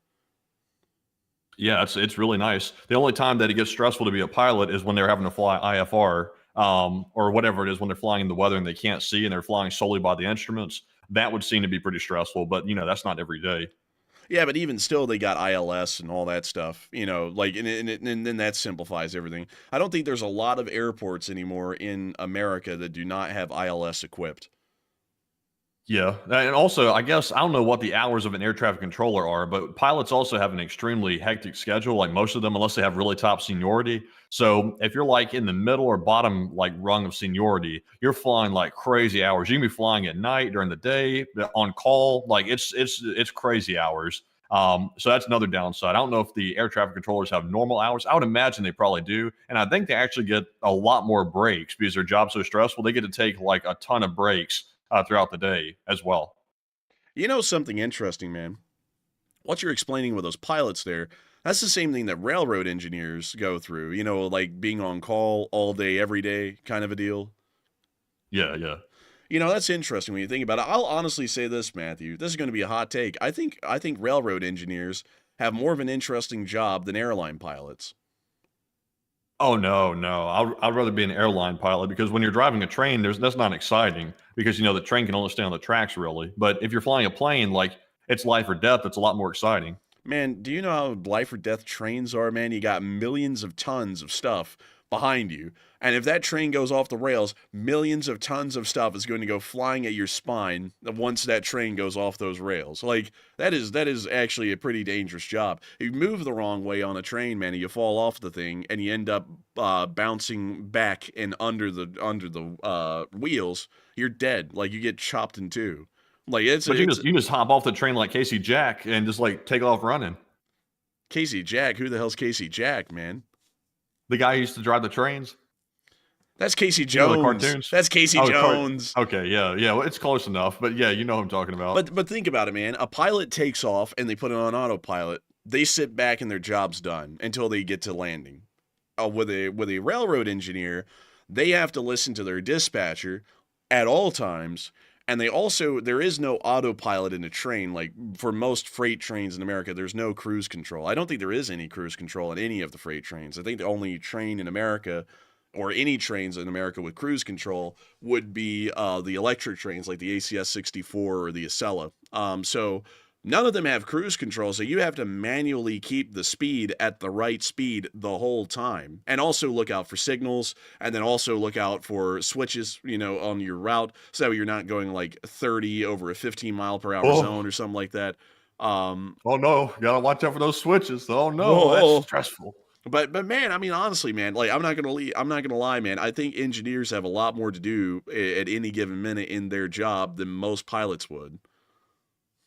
Yeah, but you also got to keep in mind, though, like on another side of things, like you got to admit, like nobody really glamorizes being like a train conductor and an engineer or whatever. Nobody's like, oh, I'm like, that'd be like my dream. Like, it's nothing wrong with that if it is your dream. But the pilot thing is like on TV, it's glamorized. People are like, oh, like when you're a pilot, you've really made it when you're a pilot. But they don't think the same way about the train. It's just like a public perception thing. But man, here's the thing though about that, man. Pilots today are what railroad engineers were like 60 years ago. Like 60 years ago, 70 years ago, most of the shows on TV had nothing to do with airline pilots. They had everything to do with railroad engineers. Because for their day, they were the airline pilots of their day. They were cool, they traveled, they were neat. And they got paid well. They still get paid well. Like your average railroad engineer, the one who actually drives the train, believe it or not, folks, usually after, I think it's like 3 years on the job, they're getting paid as much as any normal American airline pilot is getting paid. They get paid a pretty good amount of money to drive those trains. How much is good? Like $100,000 a year. That's pretty good as long as the hours are okay. Yeah, well, it's the same hours as those airline pilots you're talking about, on call all the time, anytime, showing up, having to fly planes. Same thing. It's just that you're running trains instead. But I would rather go to work, like if I had to drive to work, I'd rather drive to the airport and hop in the sky rather than drive to, most likely, probably not the best side of the town and then get in the nasty train yard, to be honest with you. Man, airports are never in the best side of town, man. The property values are so low because the planes are flying in over your head every day. Like every single Yeah, but airport once is you in get the once hood. you get in the once you get in the airport though, it's like you're in a whole different like universe. It's this whole little own thing to itself. It's like Homeland Security dystopia heaven. But hear me out. Hear me out, though. All right. If you work for Amtrak or any other like passenger rail service, you get to go to cool places like Chicago Central Station, which I would say are cooler. Let me see if I can find it. Where the hell is? Oh, here it is. Is this it? I don't think this is it. That's not it. Where the hell? You know the station I'm talking about, man. Here we go. Chicago Union Station. You get to walk into this. Yeah, but you don't really get to walk into it because you have to go specifically to this train station. If you don't have to get a train here, you never walk into it. Dude, if you were running the train like a pilot, you would be going into it because you got to get on your train, and this is the only way to get to them. Do they even let them come in the front door? Dude, there's not even like security checks for trains. You know that. We went on one. Like you can do whatever. It's a free country out in the railroad still. And also, by the way, someone's saying that railroad engineers only make 83,000 a year, and the pilots are making over 120,000 a year. Where'd you come up with that number for the railroad engineers? Man, I came up with that from CSX, and CSX pays the least. On their website, they say when you start out, you make 83,000 a year, but after 3 years, they up it to 100. Yeah, maybe. It's just I would rather travel, honestly. Like you don't get to really travel on the train too much. Like you get to drive around a little bit, but you don't get to go like to Cancun or something. Whoa, this guy, I knew that was coming. he's a little soft. He wants to go to Cancun. He wants to see cans. Interesting. Or pecan or something. But anyways, I did run a poll on it. I said, would you rather be a pilot or a train engineer? 52% said an airline pilot, and 48% said a train engineer. No way. So That's actually I'm close. not sure if this became a referendum on Enforcer Matt versus Enforcer's opinion or not, or if it's actually the real answer here. I'm not really sure. But that's 250 votes. About 4% more want to be an airline pilot. So honestly, me, I'll definitely be an airline pilot. Like, no question about it. I'd much rather be a pilot. Now, obviously, the training cost to become a pilot is a pretty big deal. I think you got to have like 100,000 to be able to get the proper training, unless you go through the military to get your training. So the train engineer doesn't have that. They get the training for free, I think, but that's the only difference. The training is provided by the employer, and once you have the certification, you have the certification forever. And why do you think it's free though? Like, why do you have to pay to be the airline? How come the employer doesn't pay for your airline training? Because, like you said, Matthew, everyone wants to be an airline pilot. Who wants to Yeah. be an engineer? But Exactly. that's the trade-off, though. To be what everyone wants you to be, man, you get to be a broke ass MF. Like if you want to be a railroad engineer, Damn. you get the training for free, and then you get paid. I think that the airlines ought to provide some training for free. Honestly, they should have like an actual program where you can go in there, get a little bit of a scholarship from, let's say, Delta or United or something like that, and they put you through the program. I'm sure they have that in some limited form, but it's not for everybody. And most people have to go to either like ATP or something like that, some private airline school or something. Then they have to pay the 100,000 or whatever it costs. And then they get out and have to go get honestly, sort of a crummy airline job at first. They have to start flying the little regional, like Bombardier type planes, or Bombardier, whatever you want to pronounce it like. The CRJ 900, the one that you got scared on, they have to start flying those at first. They have the horrible schedule, and they're on these small little jump routes all day long. Man, I would say, like, out of the two, man, just becoming an engineer, I would take that any day over being a pilot. Like, and on top of that, man, I know you're saying you get to fly everywhere, but think about that, man. At the end of the day, if you're based out of Atlanta, you could be all the way in Seattle and having to sleep there. Like, you might have a wife and kids and stuff. If you're an engineer, the farthest you're going is maybe 150 miles away. I mean, if you're in a hotel up there, you're a lot closer by car or whatever to your family than you were in, say, a plane. That's a But pretty like big they get deal, to too. save money because I think like all the pilots and flight attendants all sleep in the same hotel room. I think. What? I mean, that's what I've heard. Like the pilots and the flight attendants in the same room? I mean, I've just heard that through the grapevine. I don't know if that's the hell standard no, practice or man. not. No, man. You're gonna have your wife questioning what you're doing with a flight attendant in the same hotel Well, I room. mean, you know what they say about No, pilots. You know what they say. no, sir. I would rather be an engineer. I would rather be in my own hotel room and waiting for the train going back the other way the next day. That's what I'd do. But anyways, with that, Matthew, how many? Someone said in the same bed too. No, not. I don't know about that. I don't know about that at all. But no, like I've heard, like I'm sort of like semi joking with that. By the way, they all go get their own hotel rooms. Like that's all in seriousness. But I was sort of making a halfway joke because there's like a rumor because we do have like some people that were pilots in the family, and there's always a little bit of like funny business going on because of course they're traveling, they're staying in the same hotels as other people and stuff, and there's always a little bit of funny business kind of going on here and there. But no, not the same bed and usually not the same hotel room. So, that's just sort of what it is. Well, with that, Matthew, how many super chats do we have left, my boy? Let's see. We have about 24 left. All right, we're gonna have to start knocking them out because I'll be honest with you, man, my voice is starting to get parched, and we don't want to do that, do we? So with that, we are on to the next one. All right, and our next one goes to Mace, who puts in a $20 donation, and thank you very much, Mace, for that support. He said, Enforcer, quit being racist. I'm just joking. You got me there. You got me, Mace. I saw that one come in. I know the context, and I got to think. I said that so like frankly, it didn't come off funny. I was like, I know the context. I know. I wish I could joke around a little bit more about my voice starting to get strained. But I thank you so much for the support. And I want this channel to keep on running, Mace. You are an old Garden Channel legend, and I hope you're still working on those books you used to tell me about. I always remember those books, and I always had a great respect for your admiration of local history. And so with that, thank you so much once again. I hope that does address that well. And with that, we are on to the next one.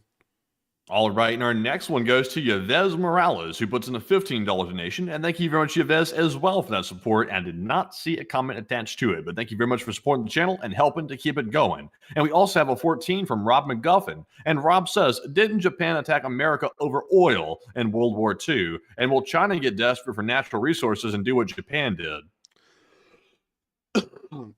Technically, yes. They did go to war with us over an embargo, which is pretty much the same thing we've done on China right now. So it's possible. It's not out of the question. It is possible. But I really can't say with certainty which way it would go. But there are a lot of parallels to what we're doing to China right now, to what we did to Japan right before World War II. Honestly, the parallels are literally in every corner of the world with what's going on in Europe, what's going on in Asia. Not really what's going on in the Middle East, but it could be added in a way. But it's a very concerning time, actually. That's why I made the thumbnail tonight have the title on it, Global War with a question mark, because it looks like everywhere is kind of moving in that direction a little bit. But with that, I thank you once again for support and helping this channel to keep on running. And with that, we are on to the next one. All right, and also I was trying to type out one thing in the poll there. I'll have to come back to it. But our next one here goes to Boy, who puts in an $11 donation, and thank you very much for that support. They said 200,000 plus dead per year from fentanyl sent to North America by the ton to destabilize and launder proceeds to sponsor wars and real estate purchases, plus homelessness that increases its consumption. And sad. Thank you for the support. The thing with the fentanyl is that it's really impossible to like detect it, really. Like even if we had tariffs or didn't, shipping containers come into the country on massive container ships. These ships carry thousands, if not tens of thousands in the modern day, shipping containers. They are locked, and it's impossible for the large part for port authorities to get into them and inspect all of them. And if they did, they are largely losing the benefits of containerization. So for this reason, a lot of those containers go unchecked. So no matter if you have tariffs or not, fentanyl will pour into the country either way. The only way to stop that for good is to completely cut off shipping containers coming from outside the United States. That's literally the only way to stop it. But I do thank you for the support, and it is an unfortunate thing. But one thing I always say, this might sound a little crass, but it's largely stayed true for me.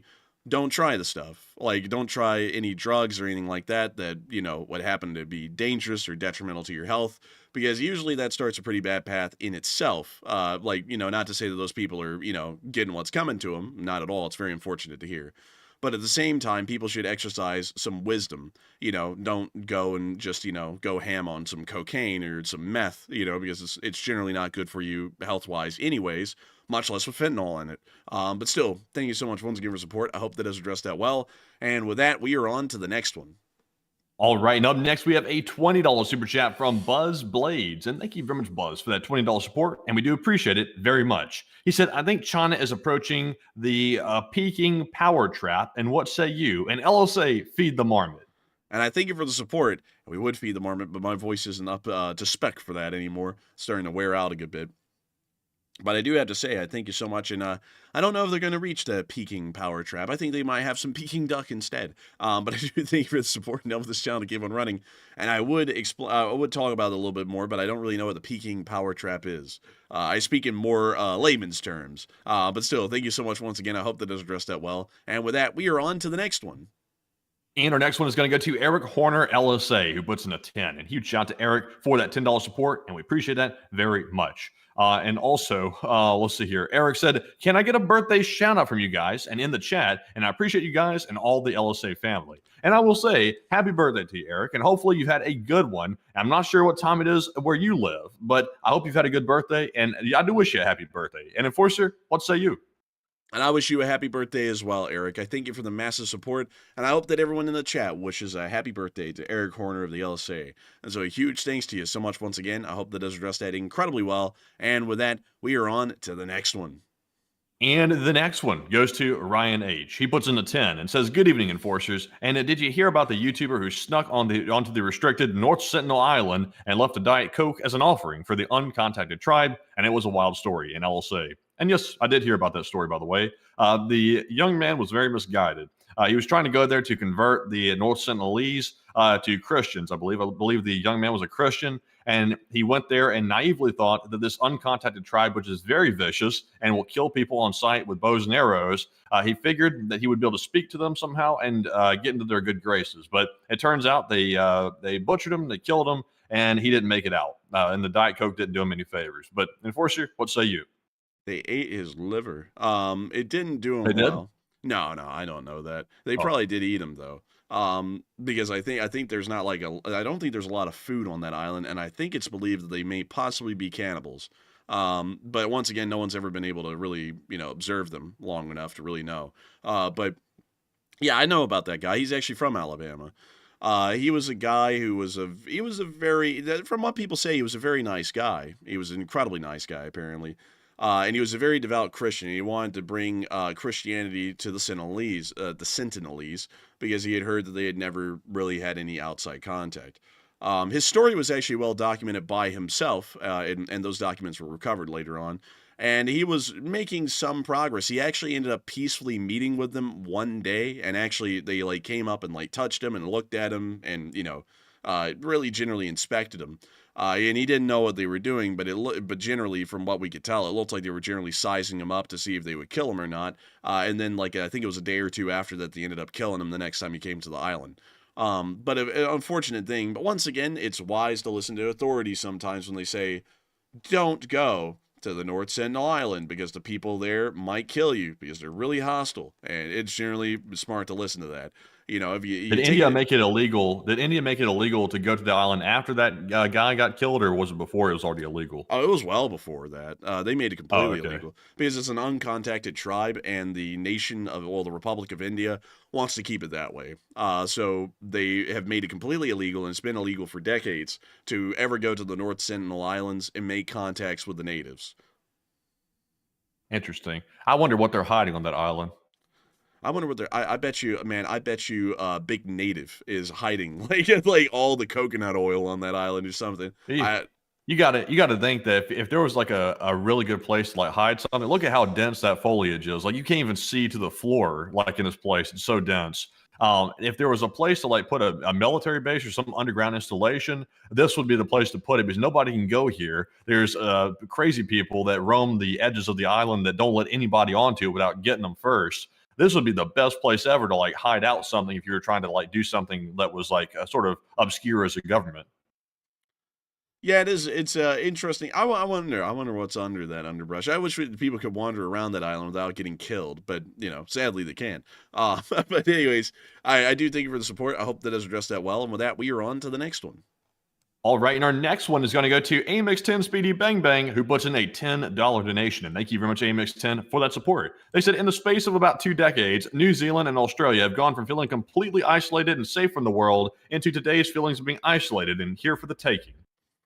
And I think for the support, it's a little unfortunate to think about that, but Australia largely has its geographical advantages to help it, and as well as New Zealand. So they largely won't be on anyone's plate to, go and mess with, because they're almost they're pretty much isolated on islands for the large part. They are islands; they're just massive ones, and no one's really going to mess with them because it would take thousands of miles to reach them, and who would want to mess with them that much? But still, I thank you for the support and help with this channel to keep on running. And also, by the way, considering that we were talking a little bit earlier about people who may not be able to read or may have very low intelligence, we actually found one. We actually had to ban one. I'll tell you all about him because it was an interesting one. I found it funny. Y'all know we were joking about the North Sentinel Islands and, what are they hiding and all that. It was a joke. It was a joke. I'm sure many people could tell because a lot of people were putting LOLs in the chat and laughing at it. So this one guy called Duder1 Kenobi, this is probably the guy who has the 2nd grade reading level, said, "They are hiding nothing. There is nothing there, you tool. This is nonsense," and then had to get banned because they were going mental. Those are the people, by the way, folks, that you shouldn't get heated over because it's a very high chance they might not be able to read. Because if they couldn't detect the sarcasm or the joke that we were making about that island to the point they were getting pissed, they're probably very unintelligent. But anyways, with that, we are on to the next one. All right, and our next one goes to Up Zulu, who puts in a $10 donation. And thank you very much, Up Zulu, for that support. They said, "I just told my dad on the phone that this tariff war could lead to a conventional war, and he doesn't seem to think so. And what are your thoughts?" And it could lead to a conventional war, Up Zulu. Like I said in the short war video today, not necessarily between the United States and China, at first at least, but it could lead, because of course now the guardrails are off for China to go and invade Taiwan because there's no economic incentive to prevent them from invading Taiwan. So they're being forcefully decoupled from the United States economy as a result of this 104% tariff. So what's holding them back from going in and invading Taiwan right now? Absolutely nothing, really. But Enforcer, what say you? I would have to say the same thing as Matthew. All the economic incentives to not go to war with us are untied. They are pretty much free agents at this point. And considering the diplomatic relations are continuing to deteriorate, it's highly possible it could turn into war. So I would say, yes, there's a pretty decent chance a trade war can turn into a conventional war for those reasons. And so with that, thank you for the support. I hope that has addressed that well. And with that, we are on to the next one. All right. And also, Gulf of Matt LSA said another YouTuber just got arrested for trying to contact the North Sentinelese. And I've heard about that, by the way. They basically saved that guy's life because he was about to repeat the same stupid thing, apparently, that the other guy did.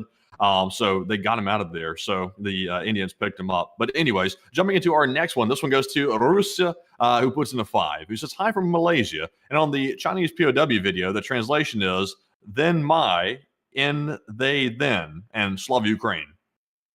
I thank you so much for the support and sharing that, and that's very interesting to hear, and thank you once again for the support. And with that, we are on to the next one. And our next one goes to Robert Johnson, who puts in a 5 and says, "Slav Ukraine." And Slava Ukraini. And thank you so much for the support and helping this channel to keep on running. It's folks like you that make this thing a reality. And we are on to the next one. And up next, we have 3 super chats from Cochulian343. Each one of them is a $5 donation. And the first one says, "Am I the only one who finds it ironic that the same guy complaining Zelensky was going to cause World War III probably just caused World War III?" Oh no, the irony's not missed. We laugh about that behind the scenes. This is the guy. And of course, I'm saying this in a very non-political way, but considering that I'm saying something that might be considered in a non-flattering light of the guy, some people are going to get pissed. Oh well. This is the guy who claimed that the dying has to stop because lives are so valued around the world. So we are going to kill every last Chinese person. We are going to glass Iran. We are bombing the Houthis and actually reposting their deaths on Twitter that we're conducting in airstrikes and going, "Look at them die like bitches." And then in Ukraine, we were not able to achieve any kind of a meaningful peace with the Russians at all, and it doesn't look like we ever will. That seems to be a little bit counterintuitive to what we were looking at. Also, by the way, I forgot to include, possibly, whoa, the voice crack there, possibly considering an invasion and annexation of Canada, which will be a bloody war for at least a short while, an invasion of Greenland, and also a possible invasion of Panama to retake the Panama Canal. Just to list all of the ones that we currently have in the fire right now. It is a little bit opposite to the whole thing of we like life and we don't want any killing, is to go around either trying to start wars or starting them due to trying to stop them. A little bit different. So, no, the irony is not lost. And we're always joking behind the scenes. Well, we've been joking for a while. I love life unless if it's Iranian life, then we're gonna bomb them. And it's like, well, that seems a little weird. Thought that was generally not what he was looking for, but oh well. Anyways, with that, I hope that does address that well, and I think he wants to give us support and help with this channel to keep on running. With that, let's see. Someone said, I believe it differentiates between innocent people and not so innocent people, at least innocent. Well. Not really. I'd say no, in my opinion, because, like for example, with the Chinese, like I was saying earlier, you could deal with that more so with a scalpel and not sledgehammer, and end up in the same result and in a lot better of a position. So instead, what we do right now is that we go in with a sledgehammer and then start threatening to kill every single Chinese person on the mainland. It's like that's not really a scalpel sort of a move where we could win this whole thing easily. It's more so a sledgehammer where we might end up, regretting what we did. But anyways, with that, I hope that does address that somewhat well, and we are on to the next one. And our next one goes to Kachulian once again, who says there's a positive to losing Kursk. All those Russians were treated well by Ukraine, and their own shelled them, and they'll spread the poison of truth now. And I got to thank you for the support, and the poison of truth may flow, perhaps, maybe. And so with that, thank you once again. I hope that does address that well. And with that, we are on to the next one. And the next one goes to Kachulian the third time. And they said, also, why is no one considered that these jobs they're bringing back are ones that will most likely be automated by AI in 10 to 15 years, and bots don't need pay? And exactly right. They're going to automate those jobs. And in fact, it doesn't take 10 to 15 years to automate it with AI, because you can actually use a much more primitive form of software to operate most of the automation that's required to replace some of these jobs. Now, there's some things that can't necessarily be replaced. Like, for example, over in China, when they have Foxconn like putting the iPhones together, you have to have humans doing that because some of it's too tedious for a machine to do right now. But eventually, we will get there. But Enforcer, what say you? I would have to agree with Matthew on that. It's a little bit odd, but still, thank you so much once again. I hope that does address that well. And with that, we are on to the next one. And our next one goes to Burnaby Alex, who puts in a 5. And thank you very much, Burnaby Alex, for that support. He said, with the increased borrowing rate, it makes it harder to invest in a new factory and then tool up. And I would agree. Generally, just nothing is working on this. I don't know the plan. Some people say they do, and I don't think they do. I think they're just wanting to not say that it doesn't make any sense, because it doesn't really make a lot of sense. But still, thank you so much. Dude, my voice is about to give out, honestly. It's absolutely busted at this point. But still, thank you for the support and helping this channel to keep on running. I hope that does address that quite well. And with that, we are on to the next one. And our next one goes to Horror Realm, who puts in a 5 and says, it will take time, but manufacturers will come back here in time. It will hurt at first, but good for us in the long run. Honestly, Horror Realm, I would have to disagree with that, because the manufacturers may slightly come back, but the problem is, if the manufacturers, which are, and remember, the manufacturers are just the manufacturers. Companies invest in those manufacturers. So, for example, if Apple needs to build iPhones and the tariffs are now 104% on incoming iPhones, that makes the iPhone unprofitable. So, if they bring the manufacturing back here, first of all, it takes years. Number two, their cost of goods is going to go sky high. iPhones are going to cost thousands of dollars instead of like $1,500, whatever it costs right now. And it could be that Apple gets killed off as a company as a result of that. So if there's no company to invest in manufacturing, you've basically killed the patient to cure the cancer, essentially. So it sounds good on paper, but when you really think past the nose of it, it starts to not make sense, in my opinion. But Enforcer, what say you? I'd have to agree with that. It doesn't really make a lot of sense. Like, I get what people are trying to say with that, and it sounds good on paper. But when you actually play that out beyond just the simple blanket statement that that's making, it does not make any sense. And it's going to end up destroying a lot of things. So with that, I hope that does address that well. Thank you once again for support and helping this channel to keep on running. And we are on to the next one. And up next, Illumi just put in another $50 support, and no comment on this one either. But thank you very much, Illumi, for that once again. And I must assume, since there was no comment, that was once again to honor the Wimpy Hamburger song. So thank you very much for that support, and we do appreciate that the second time. But Enforcer, what say you? Thank you so much for the massive support, because if it wasn't for folks like you, where would we be? We wouldn't be anywhere. So thank you. Thank you once again. Hope that does address that well. And we are on to the next one. And our next one goes to Burnaby Alex, who puts in a 5. And huge shout out to Burnaby once again. He said, Ukraine recently downed a Merlin drone, and the worldwide parts were inside. And I thank you for the support, and that's very interesting to hear. And I got to say, it's like Merlin the Magician. It's a little bit of everything, and it's kind of wizard-like. But still, thank you so much once again. I hope that does address that well, and we are on to the next one. And we have another 5 from Burnaby. And thank you very much, Burnaby, for that 5. And this one, honestly, I'm a little bit scared to read. It sounds a little bit scary to me. I'm not sure if you two would like it. But thank you very much for that support once again. And we do appreciate it very much. We also have a 5 from Boy once again. He said, if North Korea and Russia both turn on China to escape future fate as its junkyard dogs, would India join to protect its Himalayan headwaters and land? No, I doubt it. India has a lot of interest against China because of their territorial ambitions. I don't think they'd ever want to be friends with the Chinese. So I thank you for the support. I hope that does address that well. And we are on to the next one.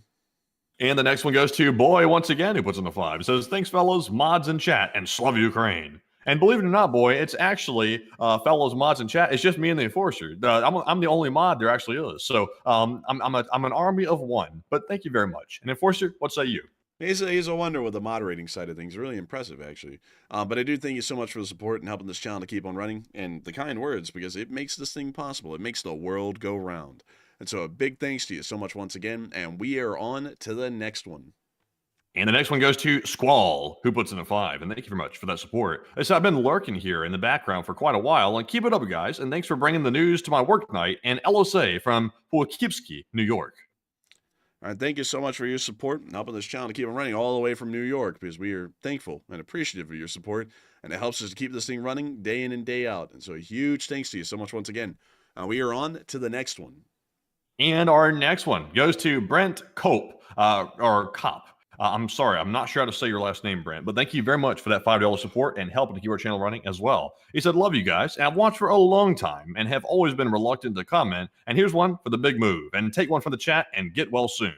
And thank you so much for the support. Thank you for the support for the big move. Hopefully we'll have a great big move, a wonderful move. And of course, it's folks like you who have made this thing possible day in and day out for an incredibly long time, and will continue to help us to keep this thing running for a very, very long time. And so a big thanks to you so much once again. And with that, we are on to the next one. And the live chat question in honor of Brent's first ever super chat, and once again, thank you, Brent, for that support, goes to Michael Hutchinson, who says, should we give Taiwan nukes as deterrent? Deodorant, what nukes would not work well. I don't know why I said that. I would say no. Nuclear proliferation is not something that the United States should support. I think the United States should just be there to militarily back Taiwan without giving them nukes. And so with that, thank you so much for the support. I hope that does address that well. And with that, we are on to the next one. And our next one goes to Plazat, who puts in a 3 and says, coffee. And thank you so much for the support to the Coffee Fund and helping this channel to keep on running, because it is folks like you that make this thing a reality, and we are greatly appreciative of that. And so a huge thanks to you once again, and we are on to the next one. And this one goes to Marc-Andre Brunette. And thank you very much, Marc-Andre Brunette, for that $2 support, and thank you very much for supporting the channel once again. And Enforcer, what say you? Thank you so much for the support. Your support helps us keep this thing running. Maddie, I'm not going to lie, man. I'm talking like just because my voice is absolutely busted at this point. I'm worn out, and it's hurting. It's busted? Yeah, it's absolutely busting, for real, for real. But I do thank you for the support and helping this channel to keep on running. We are on to the next one. And with that, folks, that is actually our last super chat of the night. So once again, huge shout out to everybody tonight for supporting the channel yet again through the super chats. And that is, of course, what keeps the channel running. And we appreciate that very much. It's making the whole show possible. And with that, it's now time to thank the rest of the viewers by getting to some live chat questions and our Morse code decoders of the night. Tonight, we had the entire roster of Morse code decoders. It was Cliff Simonson, Mark Hodges, Earl Bernew, Kevin J, Paul Schultz, Dave Millsaps, Aurelio Fluffiness, Arabelle Garbo, Johnny Dog, and Norm Pritchett. They said the Morse code decipher says, the world is nearing to the brink of war, and let's hope we stay the course. LOT, LSA. And a ring-a-ding-ding-ding. That's the sound of money, and y'all got that down on the nail. I got to congratulate y'all for getting that correct.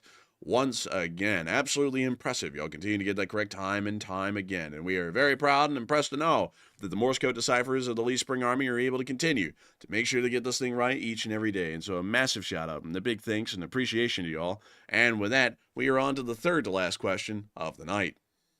And this one goes to Peace with War, who has a very interesting question about the U.S. and Mexico situation. They said, why is the Mexican president so against U.S. attacks on cartels? Is she a coward or is she working with them?